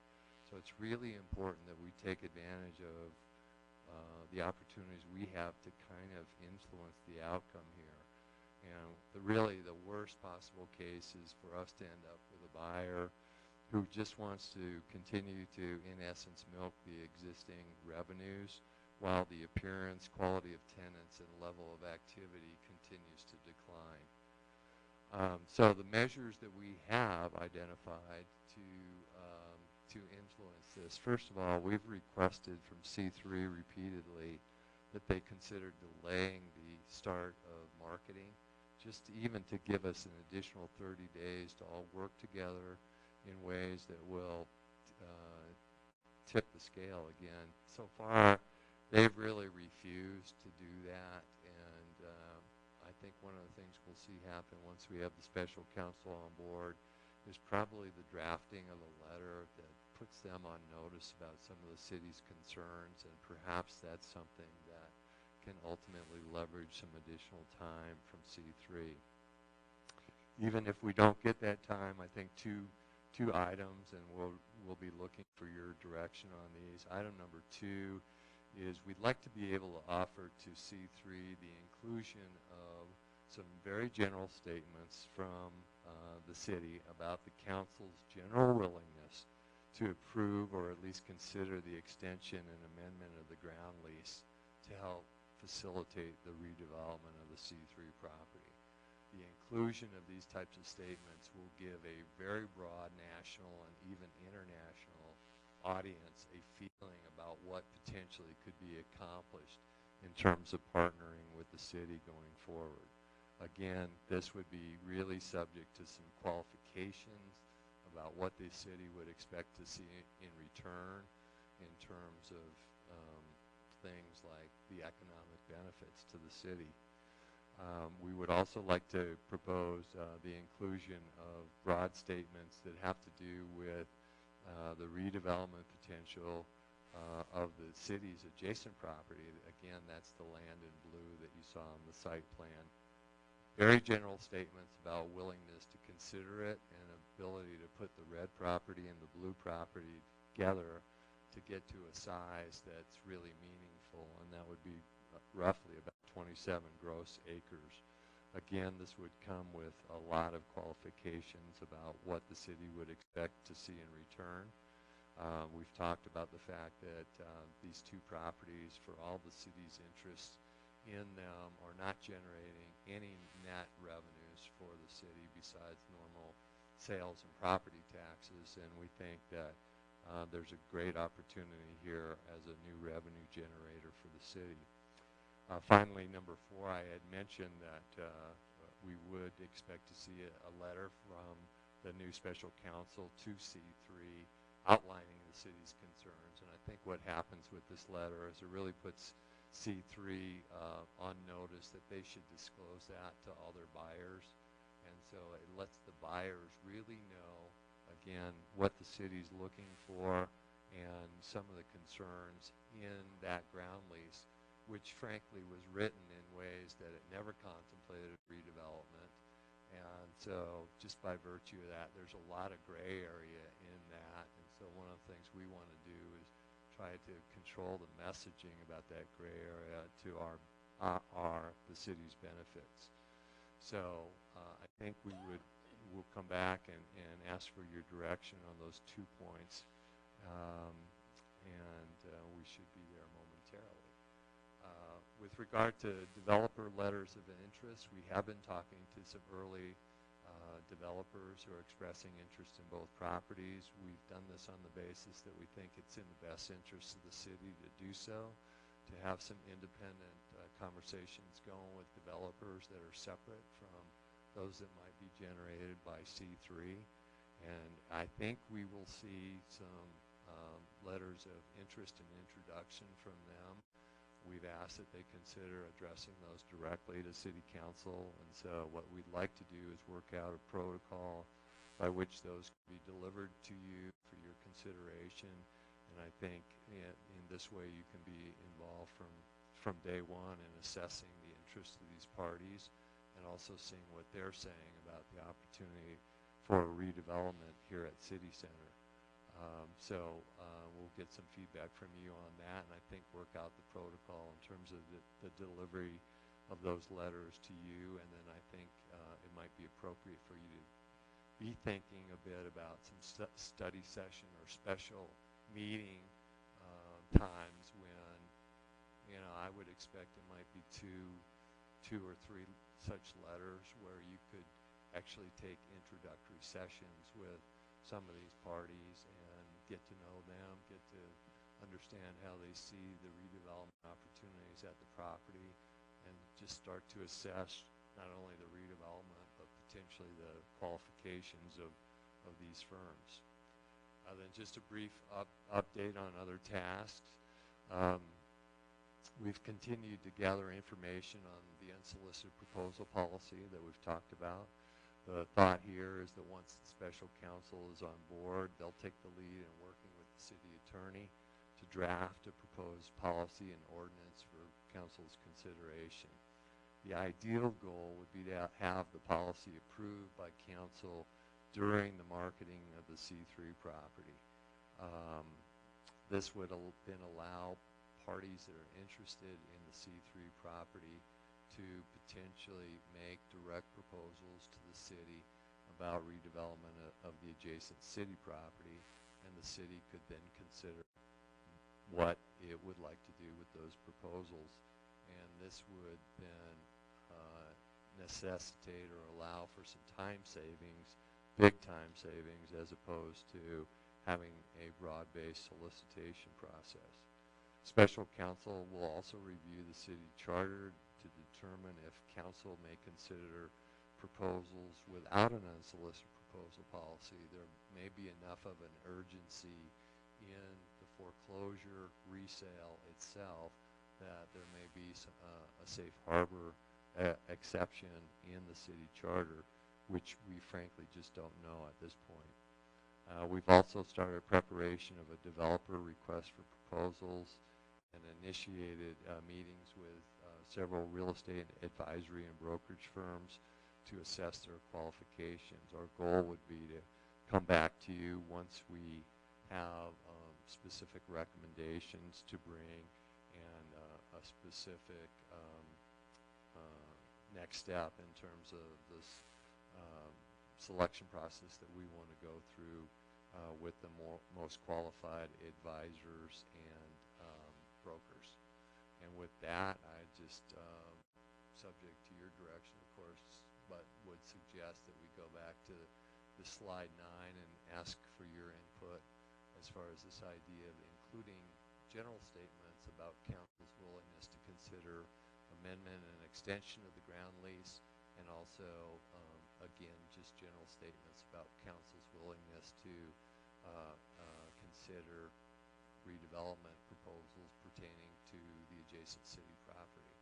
Again, with no obligations, lots of qualifications, but just to kind of lay out a roadmap of future possibilities. And with that, I'd be happy to take your questions. So thank you. So basically, we're starting with number 2 on here, You're right. The second bullet point. Right. So council, let's take them one by one. So how do you weigh in on inclusion of general statements and marketing package? Councilmember Sierra. So I would agree to include that second statement there, verbatim, if that's what's being asked. Okay. Others? Councilmember Berentine? It seems like we're kind of jumping the gun to start here. I do have some other questions that I think would be a little bit more of a lead into this, if I could ask them. But I mean, because I don't think it's appropriate just to limit it to this. Questions? Other questions? Council, are others of you, do you have questions before you want to weigh in on this one? Okay. All right, so go ahead. Start with the question, and we'll hold on this one until we get some of the questions answered. Okay, I would like to get a little bit more information on exactly how the attorneys worked with Weingarten when we did this property here. The concern about this property has always been the creation of EVE, the complicated leases that were going on, and how they played into that and what all they did for Weingarten that would be of some value to me. I listened to part of the meeting for the EVE meeting, or was told, I don't know, that there was conversation from our city attorney, which I'm still confused why we're having representation like this going on, that EAF would be representing the city. And so this attorney, that's what was said, I'm just clarifying that one way or the other, that EAF would be representing the city, which I have a concern about because it's still being purported that they are a separate corporation. And then how we're handling the money with EAF when EAF is kind of their main goal is to make sure that debt gets paid off. And I'm glad that they have extra money, but I'm confused about that. So is this attorney representing EAF or they're representing the city? They're representing both. Okay, and that was my concern from the beginning, was that that there was some conflict with that. A point of re-clarifying, Yeah. I believe the city attorney has something to say here. It's very clear in the RFQ, and I know not all of you have had a chance to read that, but it's very clear in the RFQ that special counsel is being retained by the city council.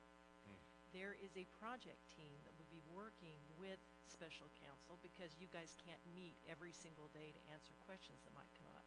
The project team will include the 3 members of EAF because they are critical staff members. It also will be headed up by Dan Paremba. He will be the lead of the project team. And then as other members of staff are needed to represent the city's interests, they'll be brought on board as well. Occasionally that will be me. It could be other members of staff as well, communications, whatever is needed at that time. But the project team will be headed up by Dan Paremba, and EAF is not contracting with this special counsel. The city council is. But EAF picked them. EAF reviewed the information. EAF hired them. EAF is paying them. And EAF is, at that meeting then, that was an accurate comment to make when she said EAF will be representing the city. So, I mean, it kind of muddies up the waters. I'm not sure what you're referring to. I don't recall ever making that statement. But what EAF did at the request of this city council was they reviewed those RFQs and came up with a recommendation. EAF can't hire counsel on behalf of the city council. So I'm not sure what you're hearing or you heard or you're referring to, but that's a misstatement. And it's critical that you recognize the role that EAF is playing, just as recommending.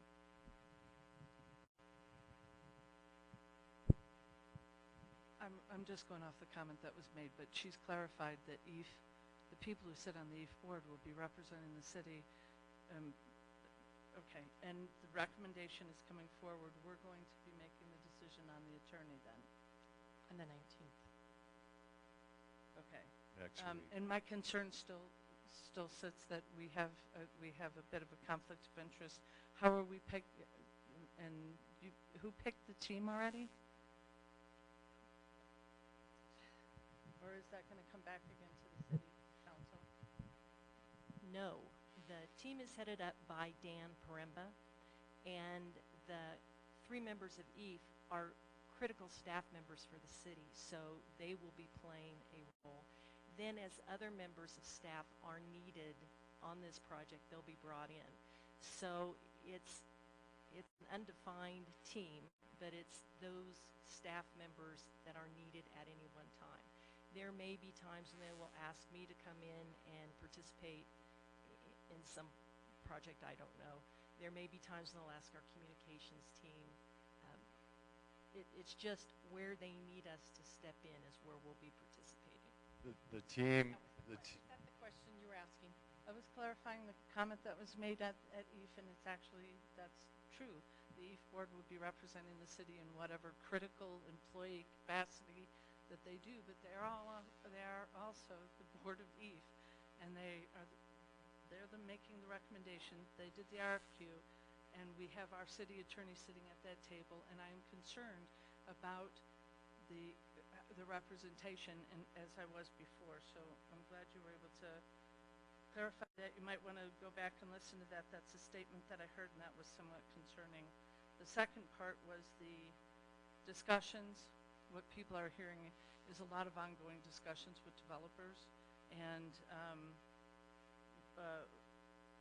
kind of discouraging things or leveraging things, but not really kind of hearing a little bit more meat to exactly what the timeliness of this is and rushing kind of feel to this, especially when we're looking for a new city manager.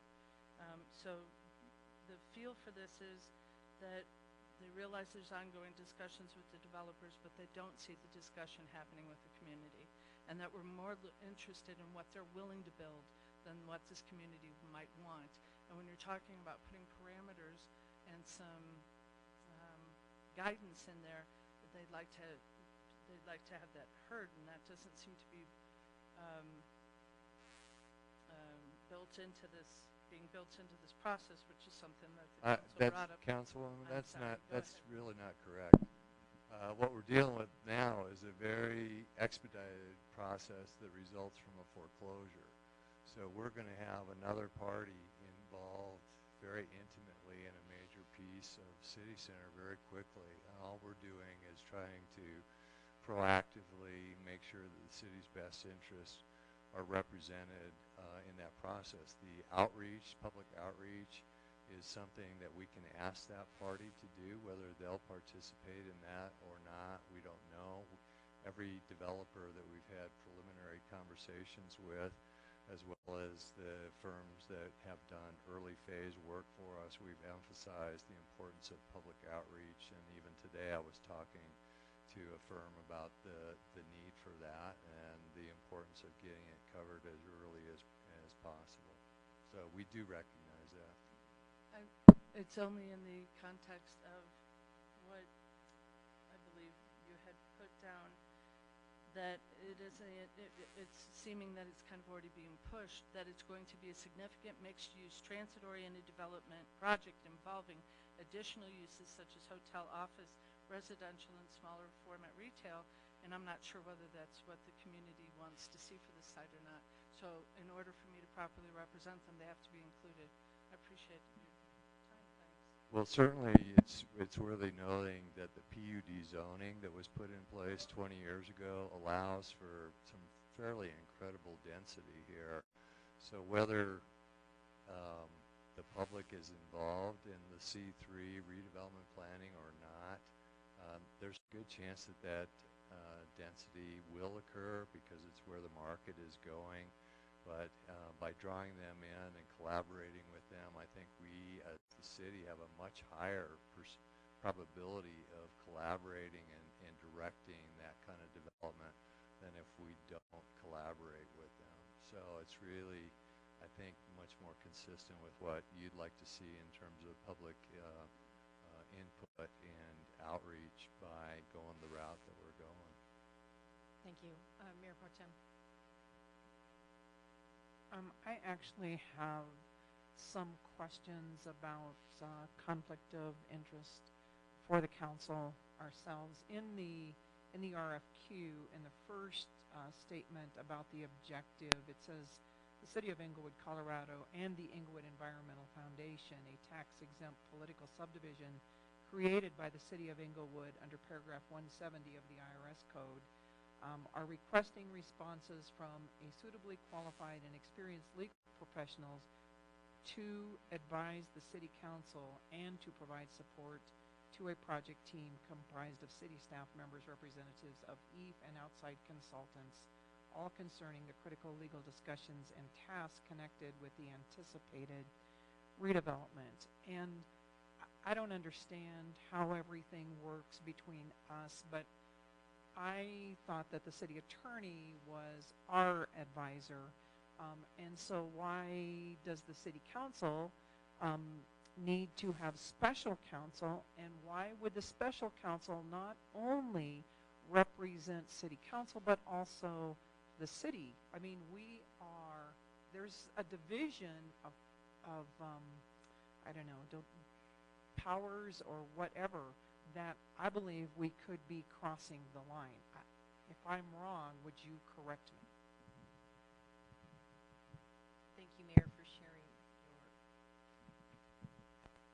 your microphone with me this evening. I am the attorney for the city. When any element of the city meets, whether it's EAF or EMERF or the supervisory committee, I'm invited, and as I can attend, I go and I listen because I am the attorney for the city. What your contracting for as the city council is special counsel. I'm a jack of all trades, but you guys are looking at the redevelopment of this area, and it requires a level of special knowledge that I don't have. I can't provide for you. So we've gone out and looked for law firms that have that special knowledge, again, to protect the city's interests. I'm not going to provide legal advice when I don't feel that I'm giving the very best legal advice on a subject. So I'm stepping back. How I might assist special counsel is if they need to draft a policy, I don't want to pay them hundreds of dollars an hour to draft a policy. I want them to tell me what they need. We'll draft it in-house and give it back. And in those ways, we can cut some of the costs. So that's how I will work with them. We can't have them answering to two clients or having two bosses. That's why we're very clear that while EAF was created to oversee this area, EAF's going away in a few years. The city council, the city's going to be here forever, and the city is the entity who has to decide what the vision for the city is within this redevelopment project. So we wanted to make it very clear that while EAF will provide its level of expertise for this property to the best of its ability, in the end, the final decision maker will always be the city council. So this outside law firm who's retained will be special counsel to the city council. Okay, and does EAF still employ their counsel that came to present at city council a few weeks ago? Yes, Mr. Mike Miller is still the general counsel for EAF. Okay, and I think what is at least a struggle for me, if perhaps no one else, is since I've been on council, EAF has really made all the decisions and run everything, and council hasn't been privy to anything they do other than they bring it forward and council either says yes or no, and council most of the time just rubber stamps whatever it is they want. And now all of a sudden it's changing. So your history with EAF goes back significantly further than mine, so you have a memory of interaction that I don't have.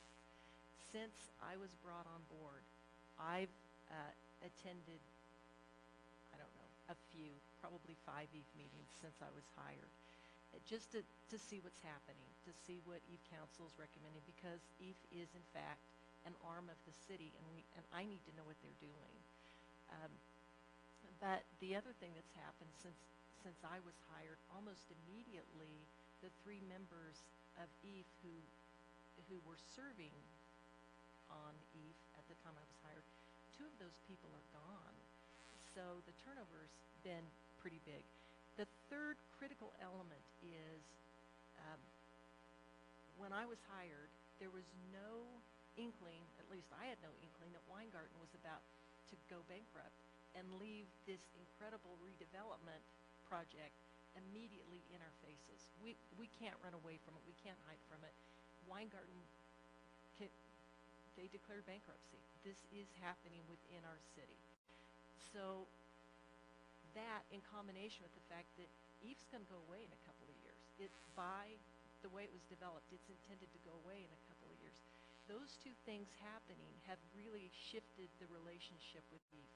I think historically, EAF managed CAM, EAF brought back recommendations occasionally, but now that the future of Inglewood has drastically changed in just the last 12 months since this bankruptcy of Weingarten.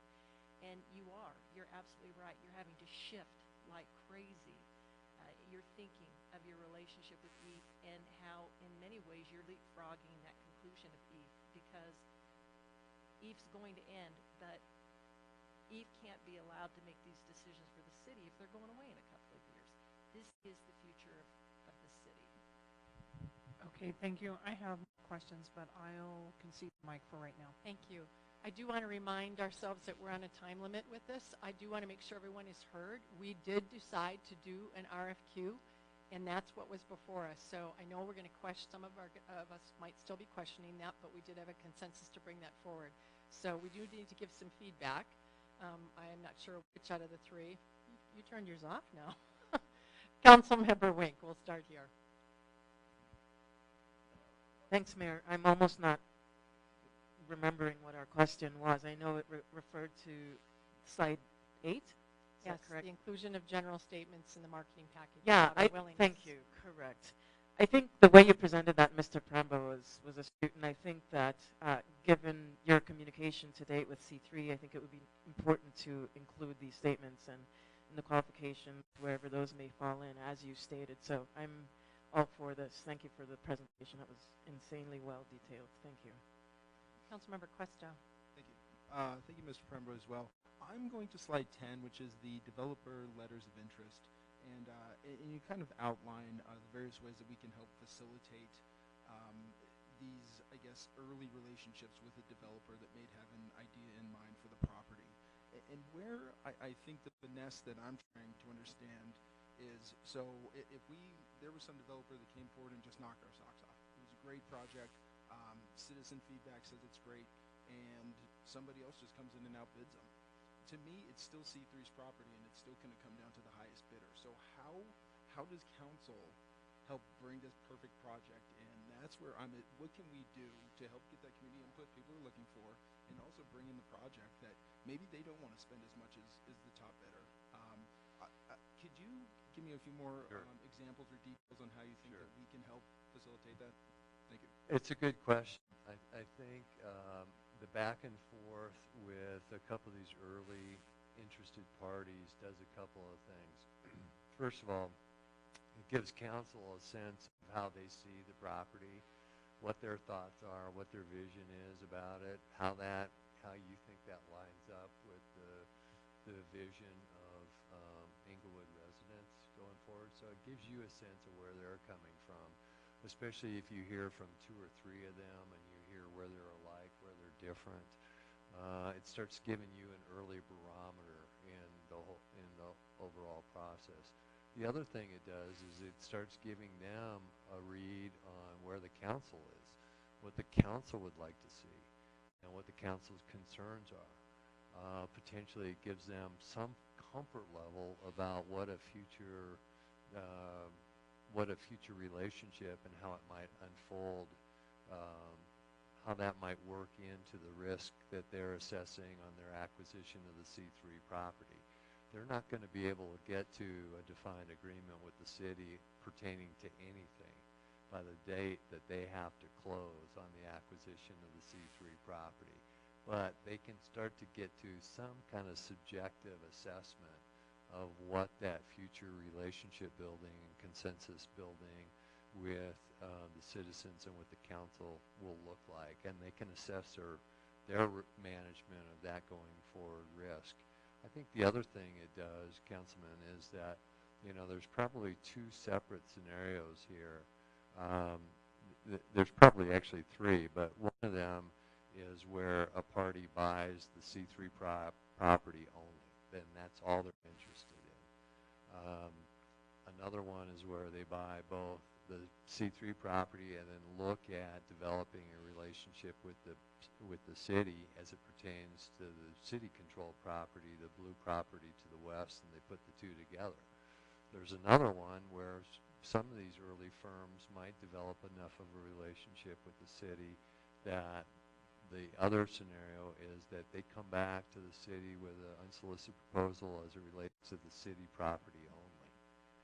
And so having that early conversation both ways, I think it will be beneficial. Again, it occurs without any obligations from any party, but I just think it's part of the relationship building process.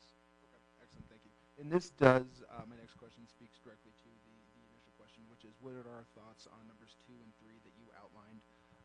And in your notes in the summary of this, it's mentioned that, in fact, the city's property interests are only generating cash expenditures, and this situation is not currently projected to change in the future until 2023. The opportunity to explore the redevelopment of both properties with prospective purchasers of the C3 property offers Inglewood the potential opportunity to monetize its interest in both properties and doing so during this current period of very favorable market conditions. Can you give me the examples you could foresee there in which we can monetize these properties? What developments come to mind that would capitalize on that? I think the fact that the ground lease below the C3 property was all prepaid. So 75 years of lease term was prepaid up front. So the city is not earning anything for the value of its underlying interest in that land. I think it would be very reasonable for the city to tell bidders who are interested in a redevelopment that, yes, you know, the city would consider a possible extension and amendment of the ground lease. Of course, the city would like to participate in the value that was created by doing that. And that would mean that, you know, the city would like to receive some kind of ground lease interest on a current basis going forward, whether that's a fixed interest, a percentage of the value created, or even under some circumstances a participation in the net income received from the property. So there's a potential there of a value that's missing today that's tied to the current market value of the property. Likewise, on the city property, I think the same concept holds true, which is, you know, is there a value that could be paid to the city in terms of a ground lease or some other annual revenue to compensate the city for the value of that property going forward. And I think in conjunction with that, I think one of the things that many developers would do would be to address the occupancy costs of the city's functions in this building. And one of the things that they very likely would propose is what are the ways to minimize the long-term occupancy costs of the city, either in this building, in a reconfigured use of the building, or in new buildings nearby. Very good. Thank you, Mr. Frembah. And on that note, I would support 2 and 3 as well. The language to me seems non-binding. It just shows that we're willing to have those negotiations if the appropriate project came along. So I would support. Thank you. I think your question, I will say, is a good one because I didn't go into any detail about what those qualifications would look like. And so I think you start to get a sense of the qualifications should be just this kind of language about what the city would like to see in terms of a fair compensation for the value of its interest going forward, and just let the parties react to that and kind of work that into what they might propose. Councilmember Martinez. Thank you. These changes are happening whether council participates or not, and so I would much prefer that we are involved and proactive and make our desires known up front so that at least it's out there and we at least can have a chance at having some influence or participation in that. Otherwise, it's just going to happen without us, and then, you know, we're kind of out of luck. So I much prefer us to be involved and proactive, and with that being said, I am comfortable with adding those 2 statements as long as we just keep them general. Councilmember Wink. Or maybe you didn't know you were still on. I thought it came back on. All right. Councilmember Sierra, do you want to weigh in on 2 and 3? I'm good with 2 and 3. Okay. And I am as well. And number 4 too, the proactive letter. I'm fine as well. But, all right. Okay, good. Got enough direction? Thank you very much. Appreciate it.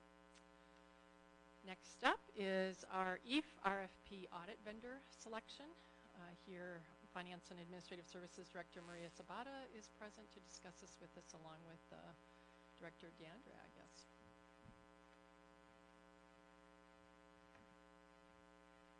Good evening, Mayor and Council. I apologize, I have the sniffles tonight, so if I take a break to blow my nose, I apologize in advance.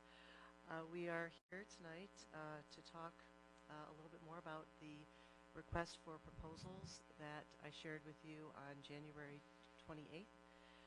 You received, I believe, 5 requests for proposals for an EAF audit, and I'm hopeful that you had an opportunity to review those proposals and would like to open it up for discussion. We can move forward with a decision tonight, or if you'd like to interview some of the vendors, we'd be happy to do that too. They're on notice that we would give them 10 days notice to to either appear in person or by Skype. So in the study session memo, I included some areas that you might have wanted to consider when you were looking at the proposals. All right, well, thank you very much. I'll entertain a few quick questions overall, and then I'd like to go through the process of the 5 that we got. So Councilmember Barentine, any general questions first? The issues that I brought up for the RFP, the request for proposal, none of that was changed. I don't think that it was focused at all on doing a forensic audit, which is what I believe that the public wants. And in lieu of arguing the bullet points being under what I thought were some very soft, just policy principles, processes, and procedures, which I think could have already been done, haven't, and probably a good idea, so it's probably not a bad idea to do part of that. But I thought in at least getting to interview them that we could put some emphasis on the need for the forensic piece, which is what would bring some peace to this issue. And without interviewing them, I don't think we're going to make it clear where that emphasis ought to lie, because I don't think it's lined out in this RFP. There were, however, a couple of them that made it clear that they'd be willing to do that piece of it, and maybe they did a little bit more research and understood the issue a little bit more than what I think this purported. So I would like to make sure that we interview them. That's where I thought we would get the vetting of, or at least the understanding for how serious this issue is and how much we need to have this come to a conclusion that they could probably bring to us. So I was a little disappointed that none of the language changed, but I made my concerns then, and that's why I was all for us interviewing them, because then I thought we would at least be able to have that opportunity at that time. Any other general questions? All right, so I wonder if we could take the 5 by thinking about, are there any that you would just omit? You'd say absolutely no to. Mayor Pro Tem, you look like you're going to push your button. I'm going to. Let's see, let me find it here. I believe it was Martindale. Their application was just very unprofessional, and they didn't spend a whole lot of time, I didn't feel. So I would definitely like to eliminate them. Okay. Any others in agreement with that? Councilmember Martinez? I'm in agreement as well. I feel like they have a lot of experience in oil and gas industry, which does not relate to us, and they didn't really give us a total cost either. Councilmember Barentine?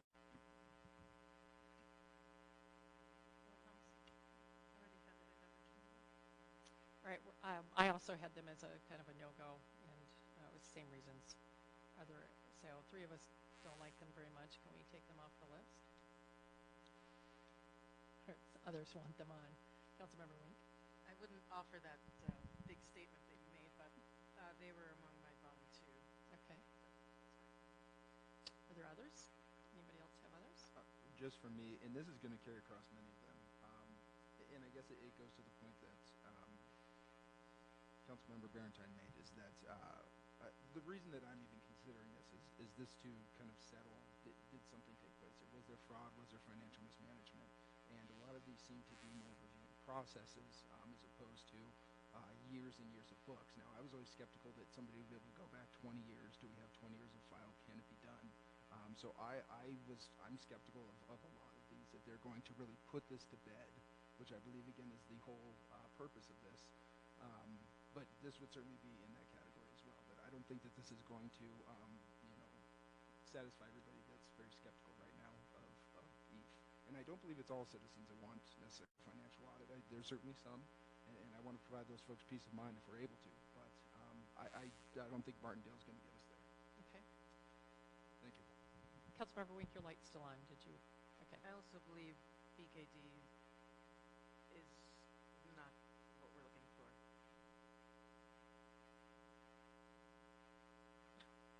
All right. Anybody else? I agree, and I would like to just, I agree with Councilmember Cuesta.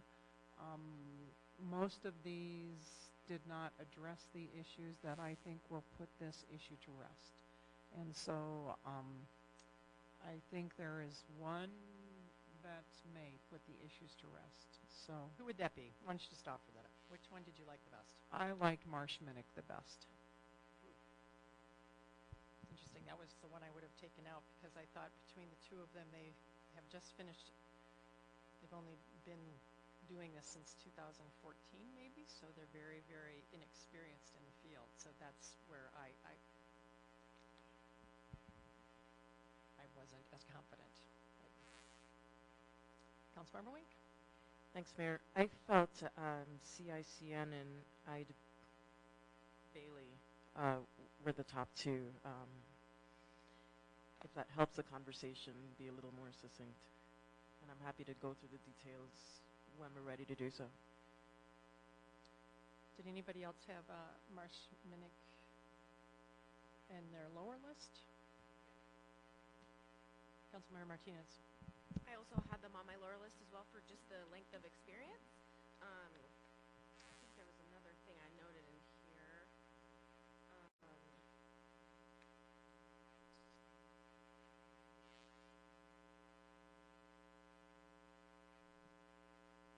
They also said they will provide an oral telephone delivery of audit findings. That seemed not very formal to me. I would like something a little more formal. So for those reasons, it was on my lower tier. Councilmember Questa? Thank you. And this goes to my earlier point. So in what they would report back in their final findings, in their minor findings, one of the things they had was circumstantial evidence of suspicious or concerning activity. Now, if they were to bring that back, that might just, open yet another can of worms and trigger another audit. But that did at least seem to start to get to what I thought was one of the objectives of this is, do we or do we not have financial mismanagement, whatever the case may be. And I felt that they did touch on that. Now, my prior point, some of it is just, are the controls in place and things of that nature. So this one, I'm probably in the middle. Thank you. Councilmember Sierra. I had them towards the bottom of mine as well. One reason was because they didn't have any references. So that was one aspect of it. And also it was just around the forensic audit piece. I really want a performance audit as part of this, and it didn't seem like they really talked too much about that aspect of it. So it was definitely more on the forensic side. And along with, if we were to move forward with this RFP and I definitely think we need an interview because I think there's a lot of information that's lacking. There was a lot of information, or there's still, the pricing is based on whether or not a forensic audit is required for a couple of these. So it seemed like the scope still wasn't really defined in terms of getting a hard number for some of these applicants. I think we might have directors ready to speak to this. There are a couple of things that I'd like to address. When we spoke about the RFP earlier, we did try to define the difference between a forensic audit and a performance audit. And a forensic audit would be done in the case where there was illegal activity noted. And I think the city attorney can speak to that a little bit. But my experience in internal audits, I've got about 3 years of internal audit experience in Fortune 500 companies. And I performed performance audits. During those performance audits, I did uncover fraud. We went forward then and determined the significance of the fraud, and we had employees who were let go as a result of fraud. So I was conducting a performance audit, and I discovered fraud.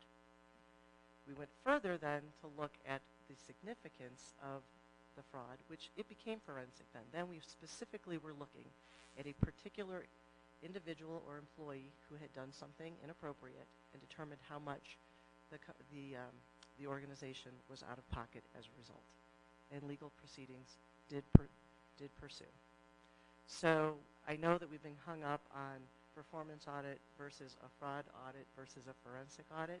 I do believe, in my opinion, based on my professional experience and education, that the information that was set forth in the RFP will ultimately result in an evaluation of whether or not fraud exists, and if it does, the extent to which it does.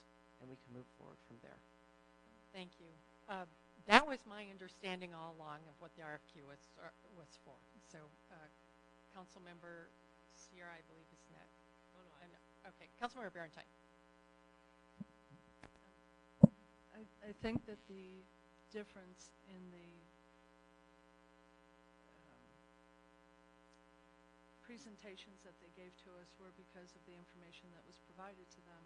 I think there is a concern, legitimately so, that there's some other things that might be looked at, need to be looked at here. And I don't want to, I think that the two that came back a little stronger on the forensic audit, I think they did because they did the research and understand a little bit more about what we're looking at, controversy around here. And I think it might have been a little unfair to the other ones who thought that this RFP was that. You're right, you can probably uncover fraud. I think we need to be a little bit more honest with them, that we believe that there's more of a likelihood that there might be something. We want them to go back a little bit farther in the period and address very specific issues that have been brought up so that we can put it to bed. And that's why I think we might have gotten the variety in some of that. I like that firm. I realize that they don't have as much experience, but it gave me the impression that they at least knew the issue we were dealing with, and there was the potential that there would be more of a forensic requirement in this. And I'd like our RFP, I'd like our money to be aligned with that. I'd like our attitude to be understanding that that might happen, and that's only fair to the firm. That's why I would want to interview as well. Councilmember Questa. Oh, and they were not at the bottom of my list for exactly the reasons I just said. I think anybody who understood, who did any research on this issue at all, understands that there's a forensic piece to this that we're looking for that's necessary. Councilmember Questa. Thank you. Don't we have a performance audit already every year? Oh, it's not annual? I thought that we did undergo at the end of every year. So A perhaps performance we can, one. Let's have Director Sabata speak to this and what happens. So we have a financial audit, and as the financial audit is done, there are some procedures and policies that are tested as well, and EAF is included in that. But it would not be to the level that this audit would be because of the number of transactions that would be reviewed, the fact that it does state that it is from the inception of EAF to current 2018, 2019 now. So this would be a much more thorough audit of specifically EAF. Thank you. I am not wanting to delay this any further. I would like to pick tonight, if we're going to interview, let's get 2 or 3 that we can agree with and get them in here. Could we get sort of a sense of who would be your top 2 to 3? So I'll just say I thought CICN and Ide Bailey, and I could go with another third, would be my top 2. Are there any other top 2s like that we can get some consensus on? Councilmember Wink. I agree with those 2. That's who I have as well. Okay, Councilmember Martinez. Let's use the mics. My top 2 were, excuse me, CICN and Ide Bailey, although the cost for Ide Bailey was much higher than every other proposal that was submitted. I had a sense that they thought it was a bit more of a forensic audit. That's why I thought it was that expensive, but I could be totally wrong. Councilmember Sierra. So is it Ide Bailey? Is that how you pronounce it? I don't know. Ide Bailey, I actually had BKD number 2, but what scared me off about them was the travel expenses. So I'm fine with CICN as the second. Any others want to weigh in? Mayor Pro Tem? I would like to interview Marsh Minnick because there may be some things that would be addressed in the interview that perhaps weren't. They did have some examples there of people who they worked for. I like Ide Bailey also. I would like to interview them, and I just like to would like to put this out there. This doesn't really matter what it costs. We need to get an answer to our question as long as we have a firm cost beforehand. And this is not being paid for with taxpayer money. This is being paid for with EAF money.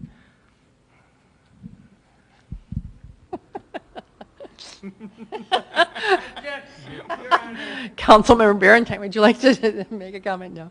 All right. Yeah, let's, Okay, one quick minute on that. Are you responding to I'm trying her? to see when the second hand will get on there. Come on. That's what I was going to say to you. Come on. I agree. I've already said I want the two people. I want to at least interview the ones that understood that there's a forensic piece to this. EAF was developed to pay a debt.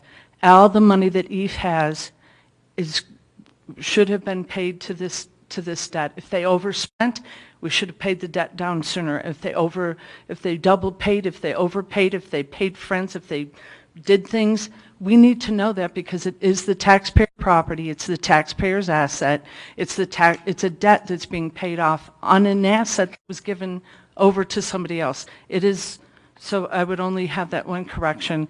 Mayor Pro Tem, I'm sorry. But Councilmember Barentine, which are your top two then? Oh, and it was less than a minute. Which are your top two then? I just said. I have three, the Marsh Minnick, the I. Bailey, and BK, oh, sorry. Right and weird. Okay. Councilmember Sierra. Actually, I'm not sure. So this is kind of to the point that Dave Quest was, member Quest, sorry about that, brought up is just how exactly are we going to know whether or not we overpaid as one of the instances. So I don't know if we want to go down that hole tonight in terms of the forensic audit. I'm just talking about the contracts that E put out there for CAM, right?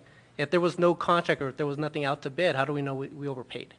Well, so that would be part of this process. They're going to have to do some market analysis or something. I mean, that's not our job to figure it out. It's this company's job, right? I mean, I don't know. Director Sabato's probably thinking, I don't know either. That's just one Correct. aspect of it. I have a lot of questions about the entire audit piece of it, so. I think those are valid questions that you actually can address with the firms that have bid on the proposal. Smart. Councilmember Wink. Just in case, thank you, Mayor. Since I didn't speak into the microphone before, my top two were Eide Bailly and CICN. And I do want to say thank you to Director Sabata for adding your professional expertise in Fortune 500 companies and sharing those details and facts of the results of performance audits that you performed yourself and the validation that we will in fact receive more than sufficient information based on the scopes of work we put out and got responses to. So that additional validation is much appreciated. And yep, those two are my top two. Thank you. Mayor Pro Tem.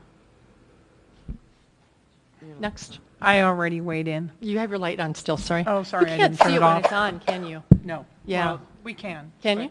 Yeah. Councilmember Martinez. Thank you. So we're going to interview 2 to 3 firms, right? And then I assume we're going to have to come up with a list of questions to ask them, so it's fair. And then are we going to have schedule a special meeting for that? We will probably have to do that. Okay, that's what I thought. Thank you. So your top two were My CICN? CICN and Eide Bailly. Eide Bailly, okay. And Councilmember Cuesta? You bet. I'm going with Marsh and Eide Bailly. And, Councilmember Wink seems to have some certainty that at the end of this process, we'll have all our answers. I am much more skeptical of that. And I said I'd support 0 of these audits or 1 of these audits. I'm not doing 2. If we're not going to get the results we're looking out of the one that we've all selected, I won't support it. And we're going forward with 0. So I don't feel bound to any one of these. And if it doesn't be comprehensive and we're not going to answer these questions that are out there, I don't even want to spend the 20, 40, 60, whatever it's coming in at. Thank you. So it sounds to me like we have 3 in the running, Eide Bailly, Marsh Minnick, and CICN. Should we just say those are our 3? We're going to bring them into interview. Does that seem fair to everyone? Sounds good. All right, and we are going to interview. It sounds like there's enough of us not understanding exactly what they're going to do that we need to have a little bit more than these. So I think we told them we'd give them 10 days notice, right, that what the decision is, so we can notice them that we want to interview them next. Is that correct? Yes. Yes. And then do we pay for that, for them to come in, or is that on their own dime? Like, I would have to look at the proposals. okay. Great. Thank you. Do you need anything else? Yes, some water. I'm sorry, I've been coughing into the So, mic. as you all know, I'm stepping in for Dorothy tonight. What we'll do is we will come up with a draft list of questions, and we'll send that out to everybody just to look at and review. So you'll be getting that from the city manager's office. The second thing is Krista will send out a meeting, one of those meeting, yeah, thank you, doodle. I did not have that word. Krista will send out a meeting doodle in the next couple of days regarding a special meeting to do the interview, but the first thing we need to do before we do the meeting doodle is get in touch with these three companies and find out generally when they'll be able to come in. So do look for both the list of draft questions and the meeting doodle to come in from the city manager's office. Great, thank you. We're moving on to council members' choice. Let's start here. Councilmember Barentine. Thank you again. Thank you. And get well.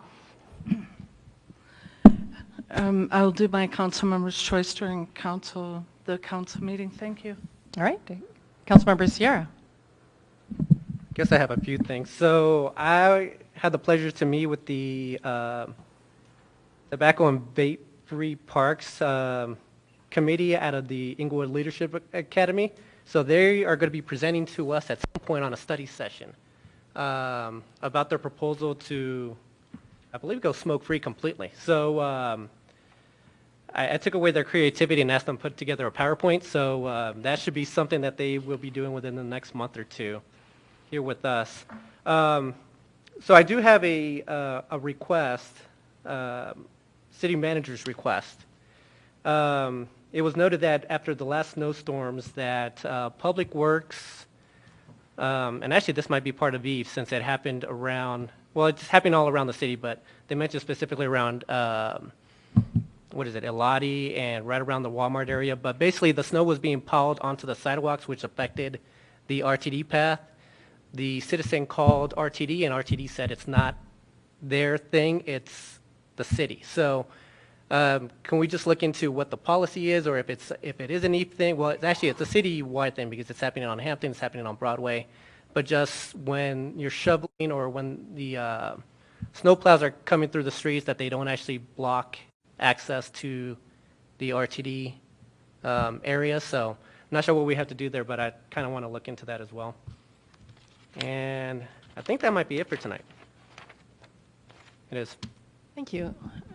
Councilmember Martinez? No report. Councilmember Cuesta? Thank you. I do want to thank Sam and staff for trying to get this audio video going. It does seem to be having repetitive issues. And I wonder, again, with all their efforts they're putting forth, are we having an equipment problem that we need to look at? This goes back to transparency, open meetings, people being able to watch us 3 days from now, us being able to reflect on our work whenever. But it seems to be an issue repeatedly, and I hate for our poor staff every night to be put on the spot to try and get it figured out. But I think this is the third meeting in the row where we've had some sort of issue. And I know that we don't want any more expenses than we need to have, but if there's an investment, we need to make an audio video upgrade. I think that that's one of those things that's certainly worth consideration. Thank you. And again, thank you to staff. You guys are, I'm sure that's high stress when we're kicking off these meetings and things are failing. So I appreciate the efforts of staff. Thank you. Councilmember Wink? No report. Mayor Pro Tem Russell? No report. I'm just going to make a quick response to that. First of all, I'm going to ask, did we have major problems tonight? Were they hearing it? Okay, throughout the meeting?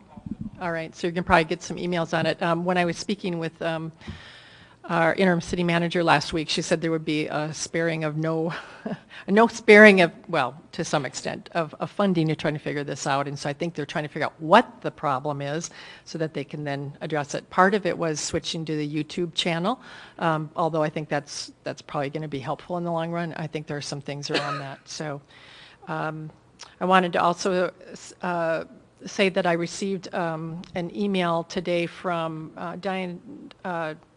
Congresswoman Diana DeGette's office saying that they received the letter from Jason Crow's office regarding how he's going to be supporting Metroplex kind of concerns of the Arapahoe County cities, and she's willing to work with us to whatever level we need. I think we have to figure out what is the need, so I'm going to be talking with several of the mayors that are in the south and what they're trying to get going. I think it's mostly they've been asking that we be allowed to be at meetings. When the FAA does call meetings and gets input, they haven't called meetings where they've asked for input. So, but when we meet with her in March, it will definitely be on the agenda, which is the second thing. Is there anything else, and you may not have an idea tonight, that you would like on the agenda when Congresswoman DeGette meets with us? So please shoot them towards Interim City Manager's office, and she'll keep track of that. Sure. Will that address some of the issues? Will they be addressing some of the issues that have been brought up about the airport? That's what it is. Yeah. That's what it is. Okay. Yes, that's what and it does is. that need to be done with Diana DeGette, or is this group being formed? Okay. There is no group being formed. It's just last week when I talked about it, I'm just giving you an update. There is no group that's formed. It's just different mayors and their cities have been talking with the federal government about it. There's still a communication line for us, though. That's fine. Okay. If you could say it is. We'd want one more, but yes. And so Okay. I want you to all know that when we meet with her in March, we will definitely, this will be on the agenda. And the issue you brought up earlier, are we going to be looking at the money that we spent, because we just got all new mics, and we just did that system. Do we have any warranty or anything that we'll be able to put that in. include with that, if we could include that? Let's put that in as a council request. So, I'm not sure these were that expensive. And thanks for doing the work on that committee to give us a voice on some of these issues. I appreciate it. Well, thank you. Again, I just want to make sure you all know it's not a committee, because I don't want anyone to think there's some group meeting. They're not, but there are mayors that are sharing information, and it just keeps coming out of different places. I think we have Ellis over here who asked me questions from the Englewood Herald about it, and so we've got to pull this together and act a little bit more together as the 4 cities that are impacted. We are a little less impacted than others, but we don't know because we don't know what the flight patterns are. So council request on the IT for the meetings. You get to be both tonight. You need this. I'm wanting all the council members to know that if you have an issue that needs to go to the city manager's office and it doesn't have to be answered in the next 5 days, would you please go ahead and send it directly to the acting city manager so that she can follow up? I don't want to put myself between her and any of you. I just think it's too many voices. So if it's not something immediate, send it directly to her. If it is something immediate, do contact me and I'll reach out to the staff. So there's that.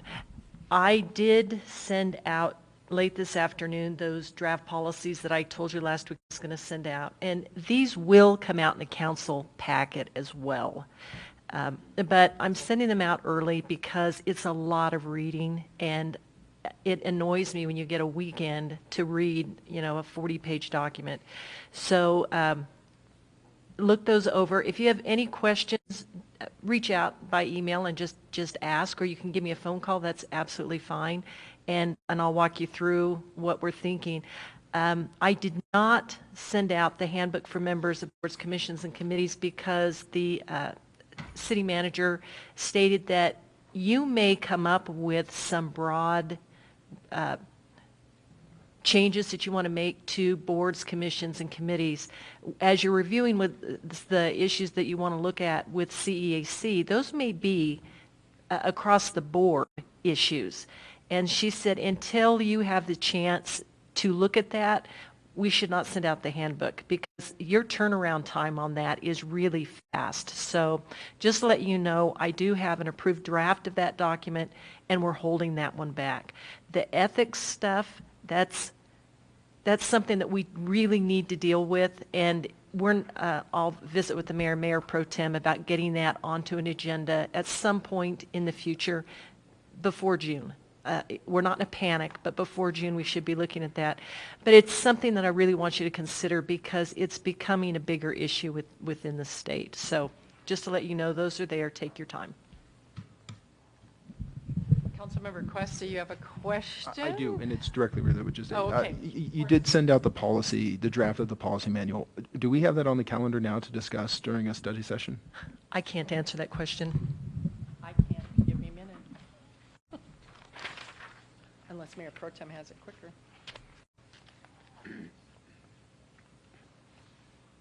It's on the 25th. Thank you.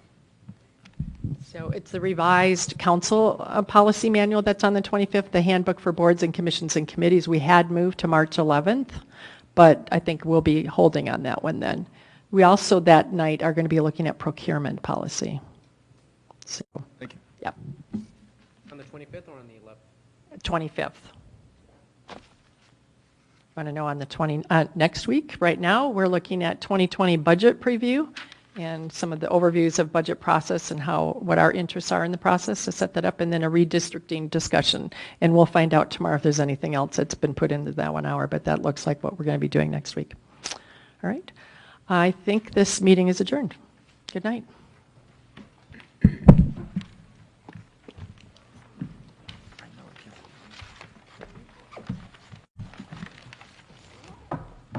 I wanted to say thank you for sending me that